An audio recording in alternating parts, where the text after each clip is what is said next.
Wesley కాలం దగ్గరికి వచ్చినప్పుడు Lutheran కాలం అయిపోయిన తర్వాత వెస్లీ కాలం వచ్చింది. అది నీతీకరణ కాలము, క్షమించారు, శుద్ధీకరణ కాలము. శుద్ధీకరణ కాలంలోని వాళ్ళు శుద్ధీకరించబడటమే ఆ కాలానికి వాళ్ళు పరిశుద్ధాత్మను కలిగి ఉండటం. అలాగే పెంతెకొస్తు కాలం దగ్గరికి వచ్చినప్పుడు పరిశుద్ధాత్మ బాప్తిసము వాళ్ళు పొందుకోలేదు. మీకు ఆ విషయం తెలుసు కదండి.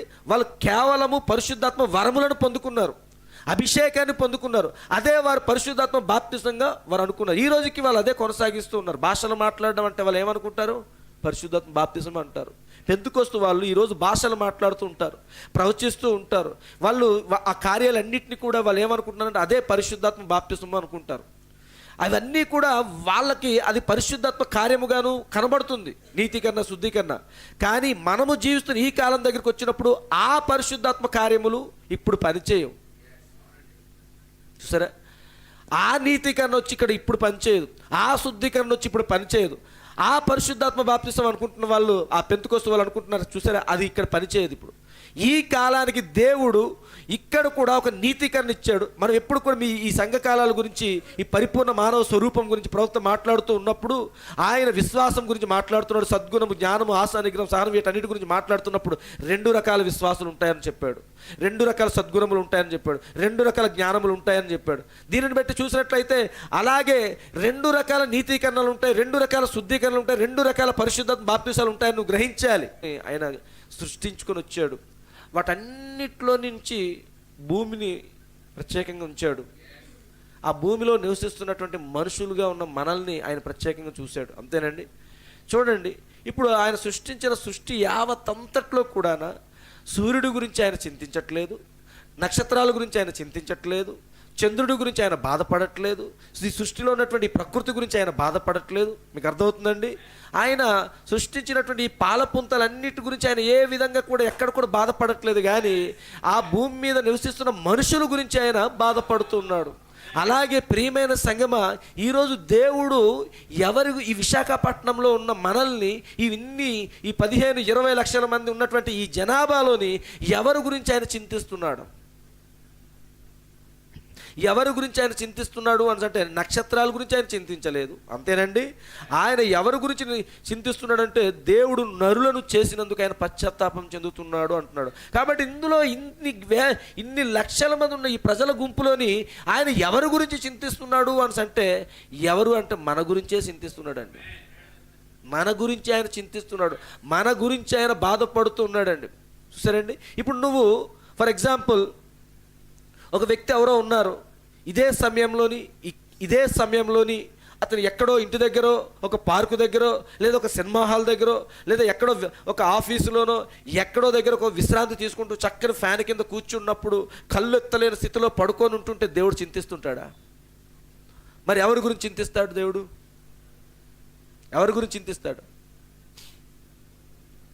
దేవుని సన్నిధిలోకి వచ్చి, దేవుని సన్నిధిలో నివసిస్తూ, దేవుని సన్నిధిలో దేవుని మాటను వినకుండా అలాంటి కార్యం కలిగి ఉంటే ఖచ్చితంగా అతని గురించే చింతిస్తాడండి.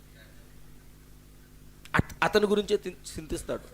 సరే, నువ్వు ఎక్కడో పార్కులోనో లేదా ఎక్కడో నీకు నచ్చిన స్థలంలో ఎక్కడో ఒక వ్యక్తి ఎక్కడో ఉన్నాడు, అతను సిగరెట్ కాలుస్తూ ఉన్నాడు, జోదమాడుతూ ఉన్నాడు, అతని గురించి చింతిస్తాడా? లేదా సంఘానికి వచ్చి బయటికి వెళ్ళి సిగరెట్లు కాలుస్తూ మళ్ళీ సంఘానికి వచ్చి మళ్ళీ మద్యం తాగుతూ ఇలా చేస్తున్న వ్యక్తి గురించి చింతిస్తాడా? ఎవరి గురించి చింతిస్తాడంటే మీరు గమనించండి, సంఘంకి వస్తున్న వాళ్ళ గురించే చింతిస్తాడు. వాళ్ళ గురించి ఆయన చింతిస్తూ ఉంటాడు.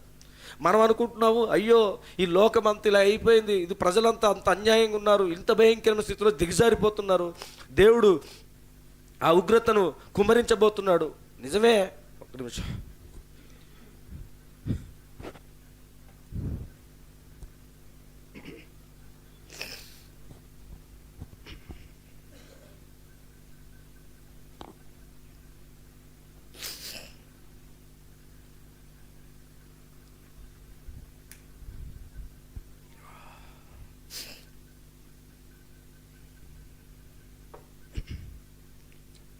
అది మాత్రం గుర్తించండి, ఎవరి గురించి దేవుడు చింతిస్తున్నాడు అని. నువ్వు ఆఫీస్కి లేటుగా వెళ్తే దేవుడు చింతించాడు, అది మాత్రం గుర్తెట్టుకోండి. సంఘానికి లేటుగా వస్తే మాత్రం దేవుడు చింతిస్తాడు. నువ్వు మీ కాలేజీలో అవ్వచ్చు, లేదా ఇంకా ఏదో ఫేర్వెల్ పార్టీస్ అవ్వచ్చు, సంథింగ్ ఇంకెక్కడెక్కడో మీరు ఎంతో గొప్పగా ఒక పాటలు పాడవచ్చు, మీ టాలెంట్ని అక్కడ ప్రదర్శించవచ్చు. దానివల్ల మిమ్మల్ని అందరూ ఆకాశానికి ఎత్తి అంతట ఓ అనేసి మమ్మల్ని ఎత్తి ఎన్నో పొడేయవచ్చు. దానిని బట్టి దేవుడు పొంగిపోడు. నువ్వు సంఘంలోకి వచ్చి పాట పాడినప్పుడు దేవుడు సంతోషపడతాడు అనమాట. సంఘంలో దేవుడిని స్తుతించడం బట్టే ఆయన సంతోషపడతాడు తప్ప నువ్వు ఎక్కడెక్కడో పాటలు ఎక్కడెక్కడ ఏదో చేసి ఏదో పేరు ప్రఖ్యాతలు తెచ్చేసుకొని ఉంటే ఓ నా కుమారుడు ఎంత పేరు ఎవరి దగ్గర తెచ్చుకుంటున్నావు పేరు?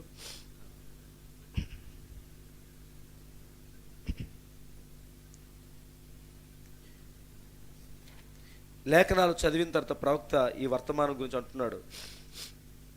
ఈరోజు కొద్దిగా లేట్గా వెళ్తాం, లేట్గా అంటే స్లోగా వెళ్దామని, డిగ్రీ టైంకి వెళ్తాం, మెసేజ్ మాత్రం కొంచెం స్లోగా వెళ్దాం.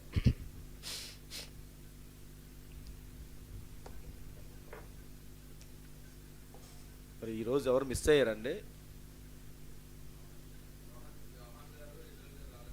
ఇజ్రాయిల్ గారు, యోహాన్ బ్రదరాలు రాలేదు. కొన్ని విషయాలు మీరు చేస్తున్న మిస్టేక్స్ ఏంటి అంటే, దేని నిమిత్తమైతే మీరు పోరాడుతారో దానికోసం దేవుడు మీకు విడుదలనిస్తాడు. విడుదల ఇచ్చినప్పుడు దానికి ఇంతకుముందు నువ్వు కన్నీరు కార్చి ప్రార్థన చేసి ఉండొచ్చు విడుదల కోసం. ఆ విడుదల నీకు ఇచ్చినప్పుడు ఇప్పుడు నీకు ఎందుకు విడుదల ఇచ్చాడు అనేది మనం ఆలోచించాలి. ప్రభురాత్రి భోజనము మిస్ అవ్వటం అనేది నువ్వు చాలా పెద్ద తప్పు చేస్తున్నారండి. ప్రభురాత్రి భోజనాన్ని మిస్ అవ్వడానికి వీల్లేదు. యెహోవా ఈలాగు సెలవిచ్చుచున్నాడని ప్రవక్త మాట్లాడుతున్నాడు. ఎన్ని వేల కిలోమీటర్ల దూరంలో ఉన్నా కానీ నేను ప్రభురాత్రి భోజనం తీసుకోవడానికి ఎంత దూరంలో ఉన్నా కానీ పరిగెడతాను అన్నాడు. మనం చాలా ఆదివారం వచ్చేసరికి మీరు ఎందుకు ఇలాగ ఉంటున్నారు? ఒక వారం ఒక సహోదరుడు, ఒక వారం ఒక సహోదరి, ఒక వారం ఒకరు అలాగా వంతులు వేసుకున్నట్టుగా మీరు ప్రభురాత్రి భోజనం విషయంలో కానీ ఆదివారం అటెండ్ అవ్వడం విషయంలో కానీ చాలా నిర్లక్ష్య వైఖరి మరి మీరు ప్రదర్శిస్తున్నారు. ఇది ఒక సేవకుడుగా నా గురించి మీరేం చేయాల్సిన పని లేదు. నువ్వు ప్రభువుని ఈ భూమి మీద నువ్వు ప్రభువుని అందరికంటే అత్యధికంగా ప్రేమిస్తున్నావు అనడానికి రుజువు ఏమిటి అంటే ఇదే అన్నాడు. ప్రవక్త ఏమన్నాడు? నువ్వు సంగమునకు వచ్చుట ద్వారా ప్రభువును ప్రేమించుచున్నావని వ్యక్తం చేయటై ఉన్నది అన్నాడు ఆయన. రావాలి, సంఘముకి రావాలి. ప్రభురాత్రి భోజనం అనగానే నువ్వు ఎప్పుడు వస్తుంది ప్రభురాత్రి భోజనం తీసుకోవాలని సిద్ధపాటు కలిగి ఉన్నది. దీన్ని మీరు తీసుకోవట్లేదు అంటే ఖచ్చితంగా మీరు చాలా భయంకరమైన స్థితిలోకి వెళ్ళిపోతున్నారు. మైండ్లో ఎలా ఉంది మీకు అంటే ఆచారంగా తీసుకోవడానికి ప్రారంభం అయిపోయింది. ఆచారంతో ప్రభురాత్రి భోజనం తీసుకోవద్దు, భయముతోను భక్తితో తీసుకోవాలి. భయం అనేది ఉండాలి. దేవుని భయం లేకపోయినట్టయితే జనులు తప్పిపోతారు. దేవుని భయం అనేది లేకపోయినట్టయితే జనులు విచ్చలవిడితనానికి అలవాటు అయిపోతారు. దేవుని భయం ఉండాలండి. మీరు ఎప్పుడు గమనించండి, ఒక వృద్ధుడుగాను ఒక వృద్ధురాలుగాను ఒక ఇంటి దగ్గర ఉన్నప్పుడు వాళ్ళు ఆ ఇంటి గుమ్మం వైపు ఎవరైనా పిల్లలు కానీ ఎవరైనా వెళ్తూ ఉంటే ఒక కర్ర విసిరేయడము, ఒక వేడి నీళ్ళు విసిరేయడము ఇలాంటి చేస్తూ ఉంటారు. ఆ ఇంటికి గొప్ప కాపలా కాసిన వ్యక్తుల్లా ఉంటుంటారు. ఆ ఇంటి ముందు పిల్లలు ఎవరైనా ఆడుకుంటుంటే మీ గుమ్మాలు లేవా, మీ ఇంటి గుమ్మాలు లేవా, అక్కడ ఆడుకోరా అని చెప్తూ ఉంటారు. అంతేనండి. అప్పుడు మనం కూడా ఇంటి దగ్గర ఉండి మా అమ్మకు దయ మాకెవ్వరిని మా ఇంటి దగ్గర ఆడనివ్వదు, ఏది చేయనివ్వదు అని చెప్పుకుంటూ ఉంటాం. అలాగే ఇంటికల్లో వాళ్ళు కూడా ఏమనుకుంటారని, ఈ మా అమ్మ ఎప్పుడు పోతుంది, ఈ తాత ఎప్పుడు పోతాడు అన్నట్టుగా మనం చూస్తూ ఉంటాం కదా. కానీ సడన్లీగా ఒకసారి ఆ వ్యక్తి ఎవరైతే ఇలా గద్దిస్తున్నారో, ఎవరైతే ఇలా చేస్తున్నారో ఆ వ్యక్తి చనిపోయాడు అనుకోండి, ఆ మా అమ్మ కానీ ఆ తాత కానీ చనిపోయాడు అనుకోండి, ఒక వారం రోజులు బాగా అమ్మయ్య మన సంతోషంగానే ఉంటుంది, ఒక నెల రోజులు మనకు కూడా సంతోషంగానే ఉంటుంది. కానీ ఓ 2 నెలలు 3 నెలలు అయ్యేసరికి వాళ్ళ వాల్యూ వేటో తెలుస్తుంది మనకి. వాళ్ళ ఇంటి గుమ్మం దగ్గరికి ఎందుకు వాళ్ళ పిల్లల్ని రానివ్వకుండా చేస్తున్నారు, లేదా అక్కడ ఎందుకు, అది మనకు అర్థం కాదు. ఆ తర్వాత మనకు అర్థం అవుతుంటుంది. ఆ చెడు స్నేహాలు చేసుకున్న పిల్లలందరూ అక్కడికి వచ్చి ఆడుతూ ఉంటారు. మన పిల్లలు అక్కడికి వెళ్ళిపోతుంటారు, అక్కడికి కూర్చొని అష్టాచమ్మలు ఆడుతూ ఉంటారు. సరే, ఇవన్నీ వాళ్ళు వృద్ధులుగా ఉండి చేదాస్తామని మనం చెప్పి మనమేమనుకుంటామంటే ఏంటి అని చెప్తాం. కానీ వాళ్ళ విలువ అనేది ఎప్పుడు తెలిసింది అంటే వాళ్ళు వెళ్ళిపోయిన తర్వాత తెలిసింది. అంతేనా? ఆ తర్వాత ఏమవుతుంది, మెల్లమెల్లగా మనుషులకి ఆ ఇంటి దగ్గర ఉన్నటువంటి యజమానుడు ఎవరైతే ఉండేవారో అలాంటి యజమానుడు ఒకప్పుడు ఉన్నప్పుడు అతను ఉంటే భయంతో ఉండేవారు. ఇప్పుడు ఆ వ్యక్తి లేకపోయేసరికి విచ్చలవిడితనం మొదలైపోద్ది. రాత్రి 10 అయ్యేసరికి టీవీ ఆపండి అంటారు. ఇప్పుడు లేదు, 12 అయిపోయిన టీవీ వేసుకొని చూస్తుండే వాళ్ళు ఉంటారు. సరే, పక్కింటి వాళ్ళతో మాట్లాడుతూ ఊసుల్లో పడిపోయి ఇక్కడ పొయ్యి దగ్గర అన్ని మాడిపోతున్నా సరే కానీ అప్పుడులోనైతే పక్కింటికి ఆవిడతో అమ్మమ్మ అత్తగారు ఉన్నారు తర్వాత మాట్లాడదాం అనుకుని వెళ్ళిపోయేవారు. ఇప్పుడు అలా కాదు, గంట ఊసుల్లో పడిపోతున్నా పోపు మాడిపోతుంటుంది. అది సరే, పక్కింటి వాళ్ళతో ఆ ఘాటు వచ్చి పొగలొచ్చేసి మంటలు వచ్చేస్తున్న అప్పుడు ఏదో పొగలుతుంది, ఏదో అమ్మమ్మ అనుకున్నప్పుడు పరిగె ఏమిటిది అంటే ఒకప్పుడు అత్తగారు అన్న భయం ఉండేది, ఒకప్పుడు మామగారు అనే భయం ఉండేది. ఇప్పుడు ఆ భయము అవన్నీ కూడా పోయాయి. విచ్చలవిడితనం అనేది అలవాటు అయిపోయింది. అలాగే భూ సంబంధమైన ఈ చిన్న కుటుంబంలో ఉన్న పెద్ద వ్యక్తి మిస్ అయిపోతే, ఆ పెద్ద వ్యక్తినే మనం దూరం చేసుకుంటే, ఇంటి వాతావరణంలో మారిపోతే పరలోక సంబంధమైన కుటుంబానికి యజమానుడు హల్లెలూయా మన ప్రభువైన యేసుక్రీస్తు, ఆయనే మన కుటుంబానికి యజమానుడిగా ఉన్నప్పుడు ఆయన్ని మనం దూరం చేసుకుంటే మన కుటుంబాలు ఎలా ఉంటాయి? ఆ వ్యక్తికి మనం భయపడకపోయినట్లయితే మనం ఎలా ఉంటాం? ఆయనకి మనం భయపడకుండా ఆయనకి మనం లోబడకపోతే మనం ఎలా జీవిస్తాం? విచ్చలవిడితనం వచ్చేస్తుంది. లైట్ కరెంట్ ఆగిపోయిన వెంటనే ఎలాగైతే ఆ బొద్దింకలు, ఆ తేళ్ళు, ఆ జర్రులు అవన్నీ కూడా ఎలాగైతే లోపల ప్రవేశించి ఆ కిచెన్ రూమ్లో ఎలాగైతే ఉంటాయో అలా మన కుటుంబాల్లోనికి వచ్చేస్తాయి. భయం ఉండాలి, దేవుని భయం ఉండాలి. ఈ భూమి మీద ఎవరి భయం ఉన్నదో లేదో తర్వాత కానీ నీకు దేవుని భయం ఉంటే ఒక క్రమంలోకి వచ్చేస్తావండి. నువ్వు దేవుని భయం ఉంటే నువ్వు ఖచ్చితంగా అక్కడ నీ తండ్రి రాడు. నువ్వు తండ్రికి భయపడాల్సిన పని లేదు, నీ తల్లికి భయపడాల్సిన పని లేదు. దేవునికి ముందు భయపడు.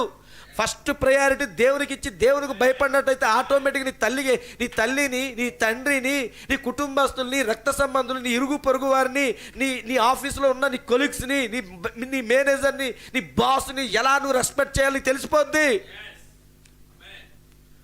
అసలైన బాస్కి ముందు నువ్వు గౌరవించాలి. అసలైనటువంటిది ఆయనకు నువ్వు భయపడినప్పుడు అనేక మంది ఏం చేస్తారు, దేవునికి భయపడడం మొదలు పక్కన పెట్టి మనుషులకు భయపడుతూ ఉంటారు. దేవునికి భయపడరు, మనుషులకి భయపడతారు.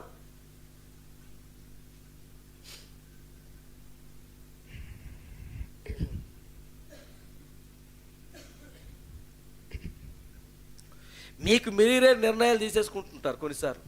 లేదు బ్రదరు, అందుకే నేను ప్రభురాత్రి భోజనం తీసుకోలేదని మీకు మీరే నిర్ణయాలు తీసేసుకుంటున్నారు.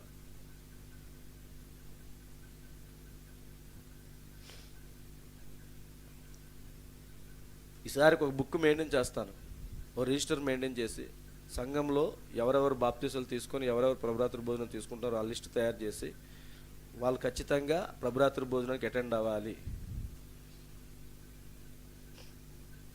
ఇక్కడ కత్తి పెట్టేసి ఉన్నారనుకోండి, కసకొని కోసుకొని వచ్చేయండి, పర్వాలేదు. ప్రభురాత్రి భోజనం అంటే అంత వాల్యూ అండి. అది ఎవరో నీకు ఇక్కడ కత్తి పెట్టేశారు, ఇక్కడ వేసి ఎక్కడో నీకు ఇలా కట్టేసి ఇలా ఉంచేశారు, నువ్వు అడుగు తీసి ఎత్తే చచ్చిపోతావు, అంతే. చచ్చిపోయినా పర్వాలేదు, నేను ప్రభు దగ్గరికి వెళ్తాను అనుకో వచ్చే. ఇంత రెవల్యూషన్, ఇంత ప్రత్యక్షత మీద మనం వెళ్తున్నాం తెలుసండి. ఇలా చిన్న చిన్న విషయాలకి మీరు రాజీ పడిపోతే మృగం యొక్క ముద్రలోకి ఎప్పుడో చేరిపోతాం మనం.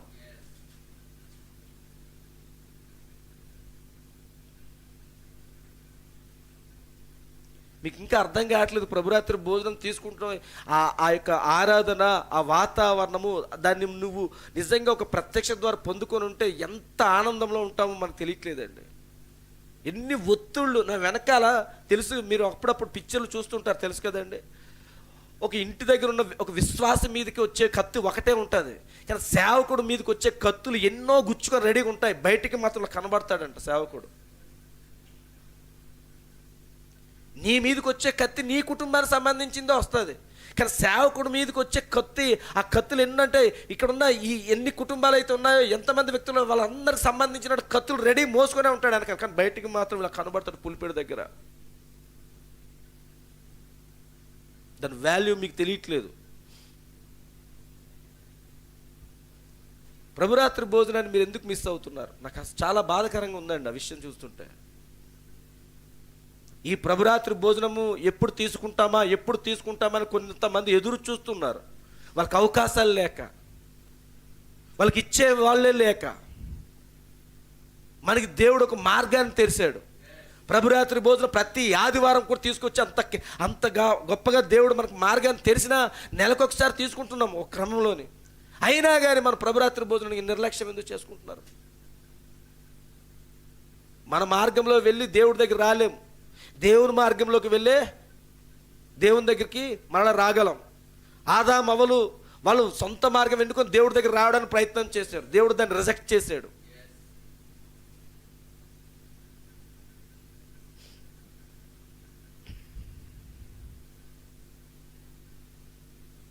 ముఖ్యంగా ట్రస్టీ, డీకెన్స్ ఎవరైతే ఉన్నారో మీరు జాగ్రత్తగా ఉండాలండి.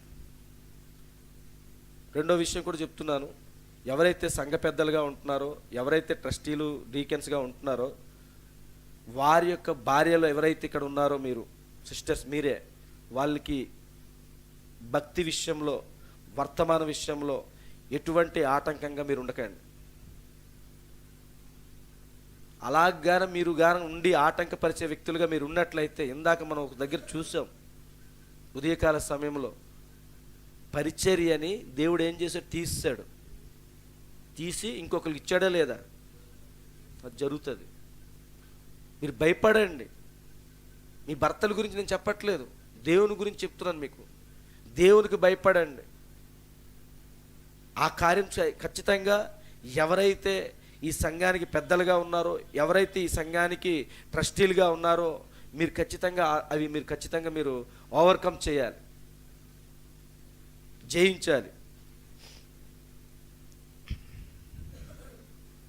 సరే, కొద్దిగా నెమ్మదిగా వెళ్దాం. క్షమించండి, ఎవరిని బాధ పెట్టాలని కాదు. నాకు ఈ వర్తమానం అందించాలి అని అంటే ముందు ఒక సంఘము ఒక క్రమంలోకి రావాలి, ఒక ఆత్మలోనికి రావాలి. ఏదో వేడి వాతావరణంగా నేను ఇక్కడ మిమ్మల్ని అందరినీ మార్చడం కోసం చెప్పట్లేదు, కానీ మీరు గమనించండి, పరిశుద్ధాత్మ ఎప్పుడు కూడా ప్రభురాత్రి భోజనం మనం ఎప్పుడైతే ఆ వారం తీసుకుంటామో ఆ వారంలోని ఇంకా బలంగా పనిచేయడం మొదలు పెడతాడు. ఆ వర్తమానాలు కూడా దేవుడు ఒక కోణంలో తీసుకువెళ్ళిపోతుంటాడు. అలాంటి వాతావరణంలో నువ్వు ఉండకుంటే ఇంకెక్కడుంటే నీకు ఆనందం వస్తుంది? ఈ సమయంలో నువ్వు ఎక్కడుండి ఆనందం పొందుకుంటున్నావు చెప్పి ఆలోచించండి. నేను నమ్ముతున్నాను, ఈ సమయంలో ఈ విశాఖపట్నం సునామీ వచ్చినా కానీ మనల్ని ఏమి చేయదని నేను నమ్ముతున్నానండి. ఎందుకంటే మన తిమింగలం లోపల ఉన్నాం ఇప్పుడు.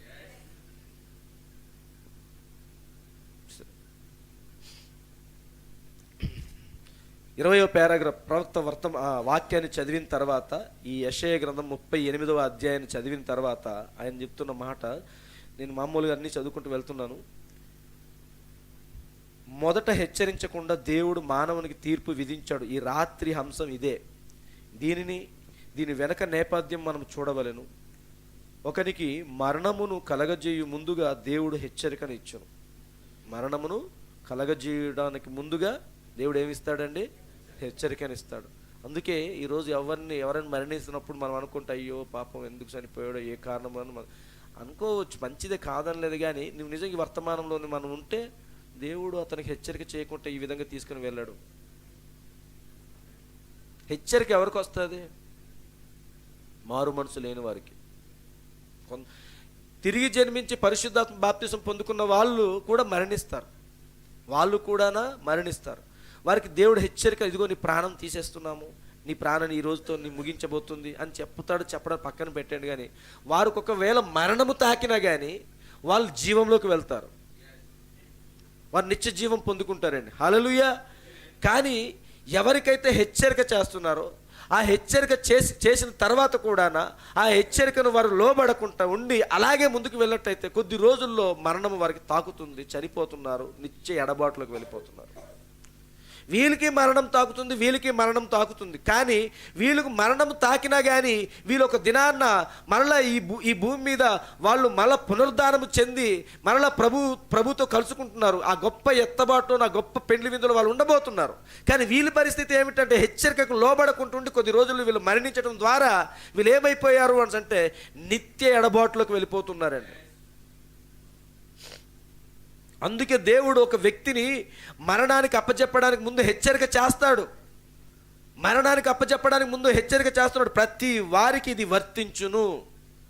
కూర్చుని ఇక్కడ మన అందరికి కూడా అది వర్తిస్తుంది.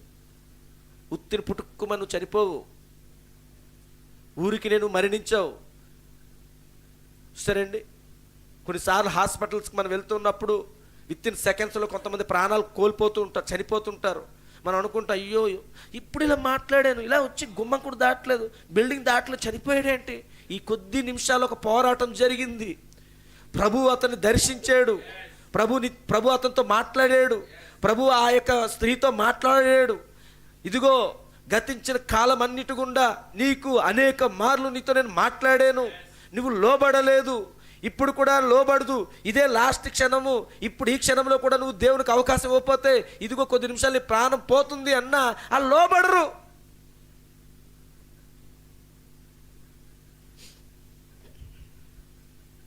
ఈ కార్యంలో మనం చూసాం. ఇక్కడ హిజ్కియా అనే ఈ రాజు దేవుని సన్నిధిలో నిలబడి యెషయా ప్రవక్త ద్వారా ఆ మాట వినబడినప్పుడు నీ యొక్క ఏంటింది ఇందా చదువుకున్నాము,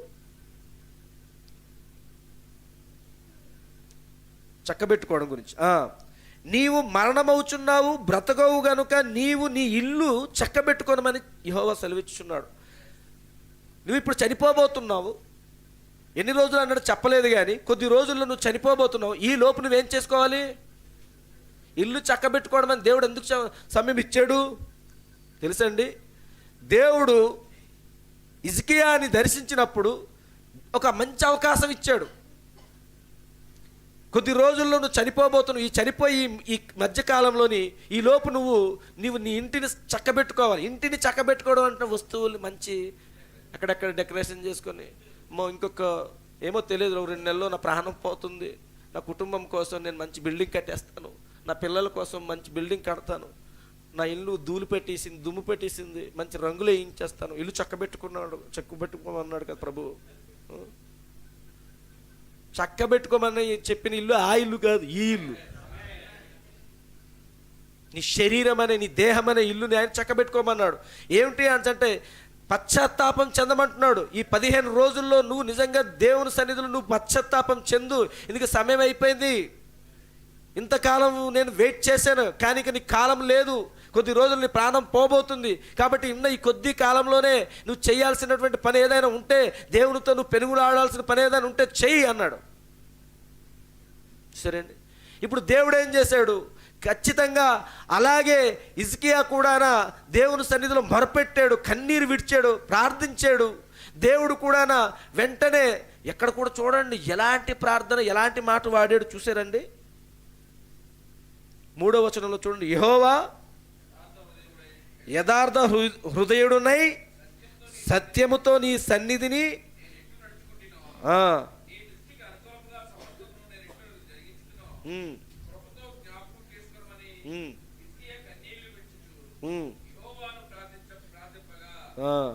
ఇక్కడ హిజ్కియా, ప్రభువా నేను పాపిని ప్రభువా, నేను తప్పు చేశాను ప్రభువా, నేను యథార్థవంతుని కాను ప్రభువా, నేను మోసగాడిని ప్రభువా, నన్ను జ్ఞాపకం చేసుకో ప్రభువా, నా ప్రార్థన ఆలకించు ప్రభువా అనట్లేదు.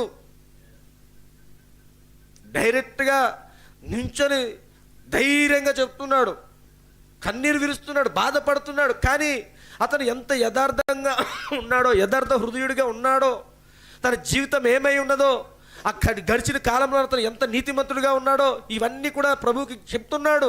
నేను ఇంత నీతిమంతుడిగా ఉన్నాను కదా ప్రభువా, నేను ఇంత యథార్థవంతుడిగా ఉన్నాను కదా ప్రభువా, అయినా నువ్వు నన్ను ఎందుకు ఇంత త్వరగా నన్ను తీసుకుని వెళ్ళిపోతున్నావు ప్రభువా అని చెప్పి దేవుణ్ణి అడుగుతూ ఉన్నాడు. ప్రవక్తి వర్తమానం అన్నాడు, అలాంటి క్రైస్తవుడు ఈరోజు కావాలి అన్నాడు ఆయన. అలాంటి క్రైస్తవుడు కావాలి. ఎంతసేపు మనం నిరంతరం పాపిని ప్రభువా, దుష్టుని ప్రభువా, మోసగాడిని ప్రభువా, ఎత్తబడేంత వరకు నువ్వు మోసగాడిగానే ఉంటావా? ఎత్తబడే అంతవరకు కూడా నువ్వు మోసం చేస్తూ జీవించిన అనీతిమంతుడిగానే ఉంటావా? మరి దేవుని కోసం ఎక్కడ ఈ భూమి మీద నీతిమంతుడిగా ఎప్పుడు సాక్ష్యం ఇస్తావు? దేవుని కోసం నువ్వు నీతిమంతురాలుగా ఎప్పుడు సాక్ష్యం ఇస్తావు? మరి ఈ చివరి ఒక రెప్పపాటు మార్పు చెందే క్షణం వరకు కూడా నువ్వు ఇంకాను పాపిగాను, నేను పాపిని ప్రభువా. ప్రవక్త అన్నారు ఆయన, మనం నిరంతరము దేవుని సన్నిధిలో ఆ గొర్రెపిల్ల యొక్క రక్తం కోసం మనం ప్రార్థించాల్సిందే అన్నాడు. అది నిజమే, అది సత్యము. కానీ ఒకానొక నిమిషము ఇంకో మాట కూడా మనం గమనించాలి. ఏమిటి అది అని అంటే, ఇప్పుడు నువ్వు నీతిమంతుడివి, ఇప్పుడు నువ్వు నీతిమంతురాలివి, ఎలాగా ఆ నీతిమంతురాలుగా మారేవు అంటే ఆయన నీతిని బట్టి, ఆయన నీతి వస్త్రం ఇప్పుడు మనం ధరించుకున్నాం కనుక. అందుకే ఇక్కడ హిజ్కియా మాట్లాడుతున్నాడు, భయంతో మాట్లాడట్లేదు, అక్కడ ధైర్యంగా నిలబడ్డాడు. ప్రభువా, నేను నీ యందు యథార్థవంతుడిగా ఉన్నాను కదా ప్రభువా, సత్యవాక్యమును పట్టుకొని ఉన్నాను కదా ప్రభువా అని చెప్తున్నాడు. కన్నీరు కార్చాడు. అప్పుడు ప్రభువు కూడా ఆయనతో మాట్లాడుతున్నప్పుడు, అవును నీ నీతిని చూశాను, నీ యథార్థతను చూశాను అని ఆయన అక్కడ మిగతా ఇలాంటివి ఏం చెప్పలేదు. చూడండి, అక్కడ యెహోవా వాక్కు యెషయాకు ప్రత్యక్షమై ఈలాగు సెలవిచ్చారు, నీవు తిరిగి హిజ్కియా యొద్దకు పోయి అతనితో ఇట్లనుము, నీ పితరుడైన దావీదునకు దేవుడైన యెహోవా నీకు సెలవిచ్చినదేమనగా, నీవు కన్నీళ్లు విడుచుట చూచి తిని నీ ప్రార్థనను అంగీకరించాను. అంతవరకు వెళ్ళిపోయాడు. అంతే, ఆ ప్రార్థన ఆయన అంగీకరించాడు. వెంటనే ఆయన ఏం చేశాడు, 15 సంవత్సరాల ఆయుష్కాలాన్ని పెంచాడు. ఈ 15 సంవత్సరాలు ఈ ఆయుష్కాలం ఎందుకు పెంచాడు? మరలా రాజుగారు మళ్ళా మంచి ఆ దేశాల మీద యుద్ధాలు, ఏ దేశం ఎప్పుడు వస్తుందో, ప్రజలు ఎలా ఉన్నారో, అలాగే నీకు నాకు కూడా అదే చేస్తున్నాడు దేవుడు. ఒక్కొక్కసారి హాస్పిటల్ బెడ్ల మీద చావు బ్రతుకుల మధ్య మనం ఉంటాం. సెలైన్ బాటిల్ ఎక్కుతూ ఉంటాయి ఓ పక్క, మతి స్థిమితం లేని స్థితిలో దిగజారిపోతాం, అనుకోని పరిస్థితుల్లో ఉచ్చుల్లో చిక్కిపోయి ఉంటాం, ఇంకా మరణమే శరణమన్న స్థితిలోకి దిగజారిపోతాం. అలాంటి సమయంలో దేవుడిని అడుగుతున్నాం, ప్రభు ఒక్క అవకాశం ఇవ్వు ప్రభువా, ఒక్క అవకాశం ఇవ్వు ప్రభువా, ఇదిగో ప్రభువా హిజ్కియా వలె నాకు కూడా ఒక్క అవకాశం ఇవ్వు ప్రభువా అంటే దేవుడు నీకు కూడా ఇస్తున్నాడు. హాస్పిటల్ బెడ్ నుంచి బయటికి తీసుకొస్తున్నాడు, చావు బ్రతుకుల నుంచి బయటికి తీసుకొస్తున్నాడు, సమస్యల నుంచి విడుదల చేస్తూ ఉన్నాడు. మరి ఎందుకు విడుదల చేశాడు, ఎందుకు నిన్ను హాస్పిటల్ బెడ్ నుంచి బయటికి తీసుకొచ్చాడు అని అంటే, మళ్ళీ మామూలు చక్క సూట్ కేసు సరిదేసి ఆఫీస్కి రోజు వెళ్ళిపోవడానిక? ఈ సమస్యల నుంచి, ఒత్తిడి నుంచి నేను బయటకు తీసుకొచ్చిన తర్వాత మళ్ళీ చక్కగా లోకంలో కలిసిపోవడానిక? మళ్ళా పంది బురదలోకి వెళ్ళిపోయినట్టేనా? అందుకే నిన్ను బ్రతికించాడు ఆయన, అందుకే నీకు విడుదల చేశాడు ఆయన.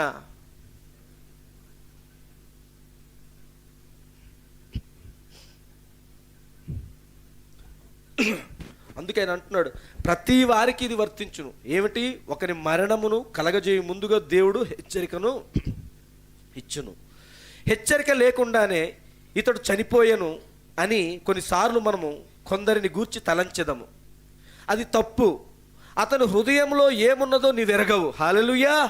ఆ మానవ జీవితంలో ఏమి జరిగినదో నీకు తెలియదు. చూసారా, మొదటిగా దేవుడు హెచ్చరించును, తర్వాతనే ఏ మానవునికైనా మరణమును కలగజేయును. ఈ వర్తమానంలో నుంచి ఆ మధ్యకాలంలోని పెనుకోటలో ఓ సహోదరుడు బర్నబాస్ సంఘానికి వెళ్తున్నారు. అక్కడ పెనుకోట విలియం గారు అనేసి ఒక బ్రదర్ ఉంటారు. వాళ్ళ నాన్నగారు ఒక అన్యుడు అనమాట. చాలా మూర్ఖంగా ప్రవర్తించే ఒక దుడుకుగా ఉండే మనిషి అతను, యవన కాలంలోనూ. కానీ చివరి దశకు వచ్చేసరికి తన ఆరోగ్యం సహకరించలేని స్థితిలో వెళ్ళిపోయి భయంకరమైన స్థితిలోకి, ఇంకా కొద్ది రోజుల్లోనే ఆయన ఈ భూమి మీద ఉంటాడనే స్థితిలోకి వెళ్ళిపోయారు. అయితే ఆ తక్కువ ఇంకా చివరి దినాల్లోని ఆయన చనిపోవడానికి ఇంకొక 5 వారాలు ఉందనగా ఆ టైంలో మరి సహోదరు బర్నబాస్ గారు, అలాగే మరి విలియం బ్రదర్, అక్కడ పెనుకోట విలియం బ్రదర్, ఆ బ్రదర్ వాళ్ళ నాన్నగారు కాబట్టి కొంతకి ఆ వ్యక్తికి మరి వర్తమానం అందించడానికి ప్రయత్నం చేశారు. కొంత అతనికి అర్థమయ్యే భాషలో మాట్లాడు, శరీరం నిలబడడానికి ఓపిక లేదు, చాలా భయంకర స్థితిలో ఉన్నాడు అతను, ఇంకా ప్రాణాలు కోల్పోయే స్థితిలోనే ఉన్నాడు. అయితే ఈ కొద్ది సమయంలోని వీళ్ళు కొంత వర్తమానం అందించడం ద్వారా ఎక్కడో తెలియని చిన్న విశ్వాసంతో అతను ఆ చనిపోవడానికి 5 వారాలు ఉందనగానే ఆ 5 వారాలు కూడా సంఘానికి రావడం మొదలుపెట్టాడు. హల్లెలూయా. అయితే 5 వారాలు కరెక్ట్గా అయ్యేసరికి అతను చనిపోయాడు. చనిపోయినప్పుడు అప్పటికి అతను నాకు తెలిసి బాప్తిసం తీసుకోలేదు. కాబట్టి బాప్తిసం తీసుకోలేదు అని చెప్పి సంఘశాఖలో అక్కడ మరి బర్నబాస్ గారు, అలాగే మరి ఎస్ఐ పాస్టర్ గారు అనుకుంటాను, ఈ కొండుపాలెం ఎస్ఐ పాస్టర్ గారు అనుకుంటాను, వీళ్ళు వెళ్ళి సమాధి కార్యక్రమం అంతా కూడా క్రైస్తవ మన ఎండ్ టైం మెసేజ్ ప్రకారంగానే జరిగింది. చాలా ఎంతో అనకూడదు, కానీ అక్కడ వారి కుటుంబస్తులు కానీ ఆ గ్రామస్తుల్లో కానీ ఎవరు, ముఖ్యంగా మా దగ్గర అక్కడ ఉన్న జబ్బు ఏంటి అంటే కులానికి సంబంధించిన ఆ విభజన ఒకటి ఉంటుంది. అన్ని రోజులు, అన్ని నెలలు, అన్ని సంవత్సరాలు ఆ గ్రామంలోని పెరిగి ఆ గ్రామంలోనే చనిపోయాడు. ఎన్నో బతుకున్నంత కాలము ఈ ఇంటికి ఆ ఇంటికి, ఆ మనుషులకి ఈ మనుషులకి ఎక్కడో దగ్గర సహాయం చేసి పలకరించిన మనిషే, కానీ చనిపోయినప్పుడు కులం అడ్డు వచ్చేస్తుంది మాకు. అదో జబ్బు. కనీసం చూడడానికి కూడా వెళ్ళరు, చివరి చూపు కూడా చూడడానికి కొంతమంది వెళ్ళరు. ఎవరో 100 కోటి మంది కొంతమంది వెళ్తారు, పర్వాలేదు. అలాగా ఒక అనాథలాగా అతన్ని ఉంచేశారు. కానీ సంఘం తరపున, ఆ చిన్న సంఘం తరపునే గొప్ప కార్యం జరిగింది అక్కడ. ఆ సమాధి కార్యక్రమం కానీ, ఆ ఉన్న కొద్ది మందితోనే కానీ, ఆ కొంతమంది తన రక్త సంబంధులు వాళ్ళు కూడా, వాళ్ళతోనే ఆ కార్యక్రమం ఎంతో గ్రాండ్గా చక్కగా జరిగిందండి. ఎంతో అద్భుతంగా జరిగింది. దేవుడు మహిమార్థంగా జరిగింది అక్కడ. అంత గొప్ప జరిగిన కార్యము అయిపోయింది. తర్వాత ఒకరోజు మరి ఆ జ్ఞాపకార్థ కూటం కోసం వాళ్ళు నిర్ణయించుకున్నప్పుడు మరి నన్ను ఇన్వైట్ చేశారు. జ్ఞాపకార్థ కూటం కోసం వెళ్ళినప్పుడు అక్కడ వాక్యం అందించడానికి నన్ను ఇన్వైట్ చేసినప్పుడు నేను వెళ్ళాను. అక్కడ జరిగిన పరిస్థితులను బట్టి, దేవుడు నాకు ఇచ్చిన ప్రేరేపణ బట్టి కొన్ని విషయాలు అక్కడ నేను చెప్పడం జరిగింది. హల్లెలూయా. ఎందుకు ఈ విషయం చెప్తున్నాను అంటే, సంఘశాఖలు వాళ్ళ యొక్క ఆలోచన అక్కడ ఎలా ఉంది అంటే, అతను అన్యుడు, అతనికి వాక్యం లేదు, అతను వర్తమానంలో లేడు, అతను కనీసం క్రైస్తవుడు కూడా కాదు. అలాంటి వాళ్ళ కోసము వీళ్ళు చూడండి బాక్సులు పెట్టేశారు, సమాధి చేస్తారు, దానికి తోడు ఇప్పుడేమో కూటం పెట్టేసుకొని వాక్యం చెప్తున్నారు అని చెప్పి అనేకమైన దుష్ప్రచారాలు చేయడం మొదలుపెట్టారండి. అంతటితో అయిపోలేదు. మొన్నటికి మొన్న మా మావయ్య గారు చనిపోయారు కదా, దానికి లింక్ ఎట్టేశారు. మా మావయ్య గారు చనిపోయిన తర్వాత ఆయనది కూడా జ్ఞాపకార్థ కూటం వీళ్ళు పెట్టుకున్నప్పుడు వీళ్ళు సమాధిలోనికి వెళ్ళి చూసి రావాలి. దాన్ని మేము వెళ్ళలేదు, నేను కానీ బర్నబాస్ కానీ లేటుగా రావడం వల్ల నేను వెళ్ళలేదు. దానికి ఆ సంఘశాఖల ఆ పాస్టర్ గారు వచ్చి, మేము కరెక్ట్గా ఈ జ్ఞాపకార్థ కూటం అంతా అయిపోయింది, మేము మామూలు కుర్చీల దగ్గర కూర్చున్నప్పుడు మా దగ్గరికి వచ్చి డైలాగ్ వేస్తున్నాడు. అతని పేరు మరి ఏదో గుర్తులేదు, కానీ ఆయన కంటే మీ మామగారు అంత చీప్ అయిపోయారా బాబు మీకు అని చెప్పి డైలాగ్ వేసాడు అనమాట. అయితే బర్నబాస్, మరి నేనైతే కొద్దిగా నెమ్మదిగా ఉంటాను కదా, బర్నబాస్ ఆగలేదు, లెఫ్ట్ రైట్ ఇచ్చేసాడు. మా దగ్గర కూర్చొని భోజనం చేస్తున్న ఆయన దెబ్బకి ప్లేట్ పట్టుకుని లేచిపోయి వెళ్ళిపోయాడు ఉండలేక. ఎందుకు అంటే, నువ్వు ఒక సేవకుడువై ఉన్నావు, నీకు వాక్యం తెలుసా అని అడిగాడు. ఆయన నా విశ్వాసి, వీళ్ళు నా విశ్వాసులు కారు అన్నాడు బర్నబాస్. ఆయన నా సంఘానికి వచ్చాడు, నా విశ్వాసి కోసం నేను నిలబడతాను, వీళ్ళు నా రక్త సంబంధులుగా వచ్చాను తప్ప ఇక్కడ నా విశ్వాసులు వీళ్ళ దగ్గర నేను రాలేదు, వీళ్ళ కోసం అంత ప్రయాసపడాల్సిన పని లేదు అన్నాడు. దెబ్బకి సైలెంట్ సర్దుకుని వెళ్ళిపోయాడు. ఎందుకు ఈ విషయం ఇలా చెప్తున్నాను అంటే, హిజ్కియా గురించి ఇక్కడ ప్రవక్త మాట్లాడుతున్నప్పుడు ఏమంటున్నాడైనా, ఒక వ్యక్తి చనిపోవచ్చు, కానీ ఆ వ్యక్తి గురించి ఏం జరిగిందంట, అతని హృదయంలో ఏమున్నదని వెరగవు. ఇప్పుడు ఆ చనిపోయిన వ్యక్తి 5 వారాలు వచ్చాడు, 5 వారాల్లోనే నువ్వు 15 సంవత్సరాలు 20 సంవత్సరాలు వర్తమానంలో ఉండి నువ్వు పొందుకోలేనంత విశ్వాసం 5 వారాల్లో పొందుకున్నాడు.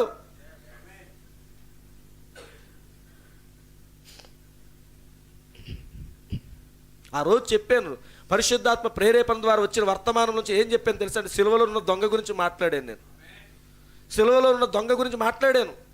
అతను ఏ రకంగా బాప్తిజం తీసుకున్నాడు, కనీసం శిష్యులతో 3.5 సంవత్సరాలు ఎక్కడైనా కనబడ్డాడు, ఎక్కడా లేడు. అతని సాక్ష్యము దొంగ. సరేండి. కానీ యేసు ప్రభు వారు ఎప్పుడైతే ఆయన కలువరి శిలువలో మరణించాడో, ఆయన చెప్తున్నాడు, నేడు నువ్వు నాతో పాటు పరదేశంలో ఉండు అన్నాడు కదా. ఈయన ముందు పరదేశంలోకి చూడండి, పాతాళం దగ్గరికి వెళ్ళి 2వ భాగం దగ్గరికి వెళ్ళినప్పుడు, ఆ పరిశుద్ధుల గుంపు దగ్గరికి వెళ్ళినప్పుడు అక్కడ ఉన్నాడు ఇతను. ఆ శిలువలో ఉన్న దొంగ అక్కడ ఉన్నాడు. ప్రభువా మెచ్చుకో, అక్కడ చూసి ఆశ్చర్యపోతున్నాడు.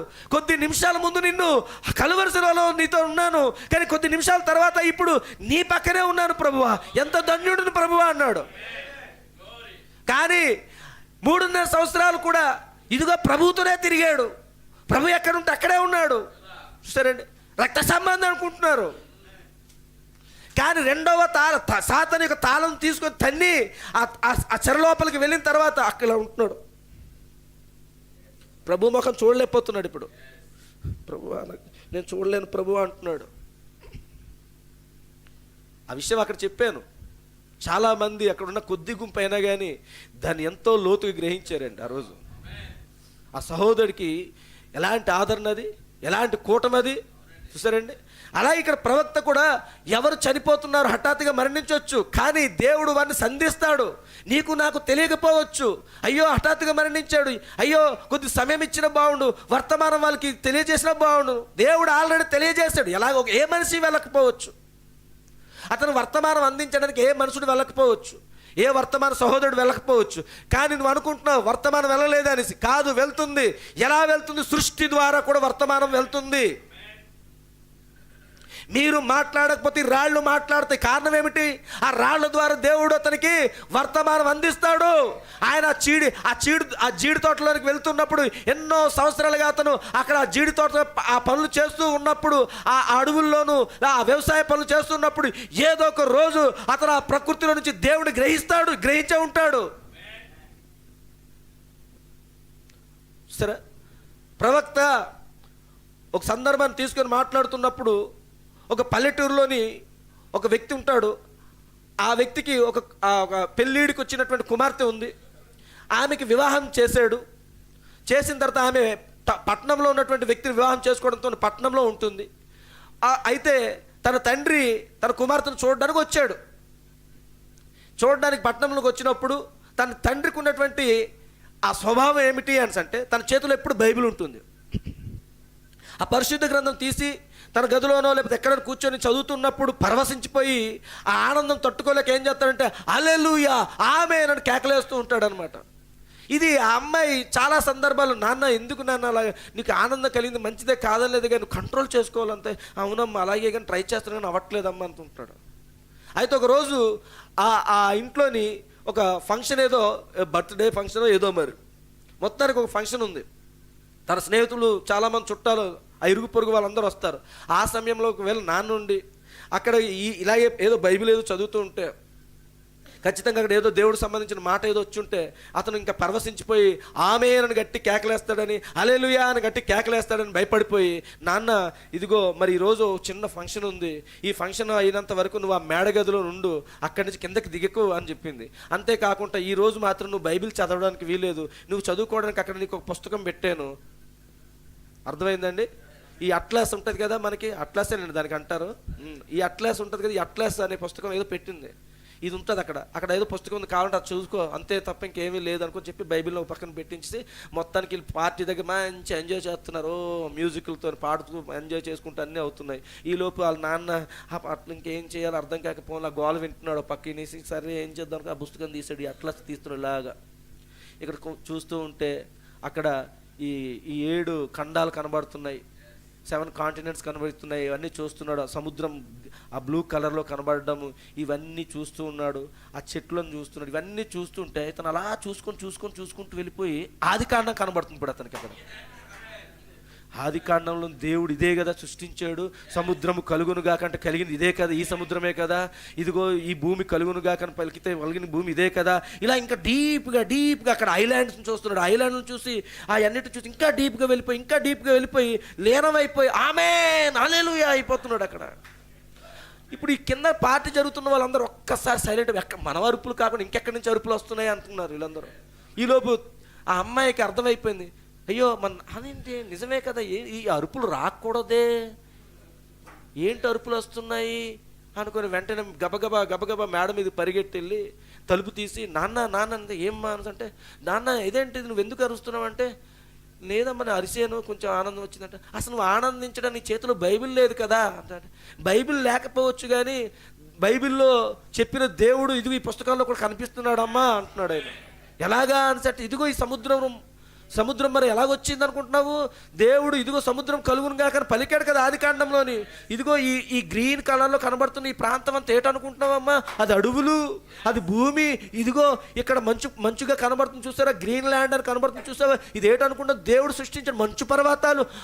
అందుకే అమ్మ ఏదో చెప్తూ కూడా పరవశించిపోయి ఆమేన్ హల్లెలూయా అంటుంటే ఏమైపోతుందంటే, అమ్మ బాబు ఇంకా మా నాన్నని ఇంకా ఎక్కడికి ఏది చూపించక మా నాన్నకి దేవుడే కనబడతాడు. సరేండి, అలాగా సహోదరుడు ఎన్నో పనులు చేస్తున్నప్పుడు ఆ రీతిగా అతను కూడా దేవుడు దర్శించాడు. మనకి తెలియదు, హఠాత్తుగా మరణించారు. మరణం అనేది హఠాత్తుగా జరిగింది. దానికి ముందు మాత్రం దేవుడు అతనితో మాట్లాడతాడు.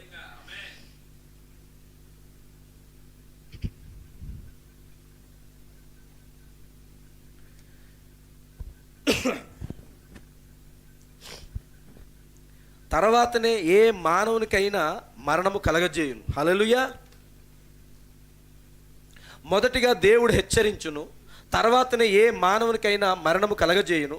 అది ఒక సిద్ధపాటు. ఏంటంటే అది మరణానికి ముందు ఏం జరిగింది? ఒక సిద్ధపాటుని ఇస్తున్నాడు. దేవుడు సార్వభౌముడు. ప్రతి మానవ హృదయములను ఆయన తట్టుచూ ఉన్నాడు. ప్రతి మానవ హృదయాన్ని తట్టుచూ ఉన్నాడు. వచ్చు అవకాశమును ఇచ్చును, కానీ మనిషి దానిని కాలదన్ని మూర్ఖంగా వెళ్ళిపోవును. అది ఏదో ఆషామాసిగా ఎంచును, కానీ దేవుడు మాట్లాడుచూనే ఉండును. హల్లెలూయా. మనిషి ఏం చేస్తున్నాడు? మూర్ఖంగా అంట కాలదన్ని, నాకు కాదులే, ఇది నాకు సంబంధం కానిది, ఇది నాకు సంబంధం లేనిది, కాబట్టి ఇది నాకు అవసరం లేనిది అని మనిషి ఏం చేస్తున్నాడు? మూర్ఖంగా వెళ్ళిపోతున్నాడు. వెళ్ళిపోయిన వెంటనే కొద్ది రోజుల్లోనే అసలైనది వస్తుంది. జనులకు మొదట హెచ్చరిక ఇవ్వకుండా దేవుడు భూమి మీదకి తీర్పును ఎన్నడూ తీసుకొని రాడు. దేవుడు తను చేయనై ఉన్న దానిని మొదట చెప్పును, ప్రజలకు ఒక అవకాశం ఇచ్చును, మంచి చెడులను ఎన్నుకొనున్నట్లు చేయును. చూడండి, దేవుడెన్నడూ తన స్వభావం మార్చుకొనడు. అర్థమవుతుంది కదండి?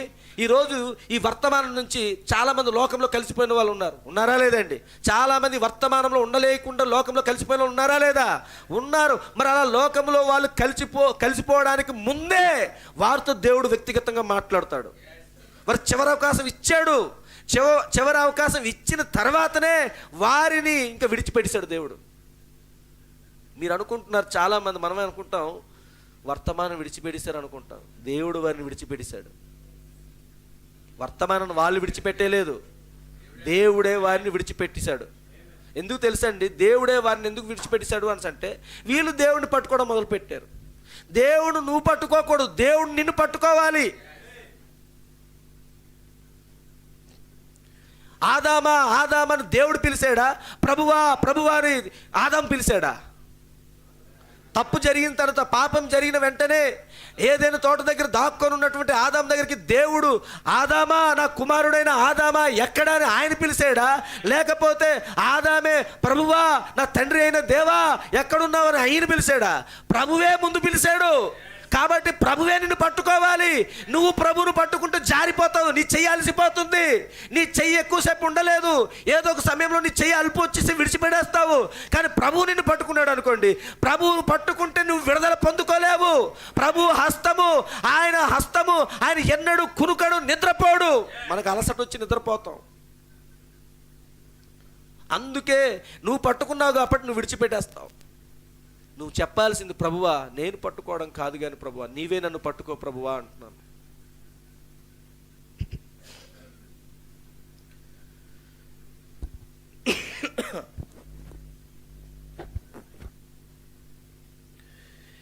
మంచి చెడులను ఎన్నుకొనున్నట్లు చేయును. చూడండి, దేవుడు ఎన్నడూ తన స్వభావమును మార్చుకొనడు.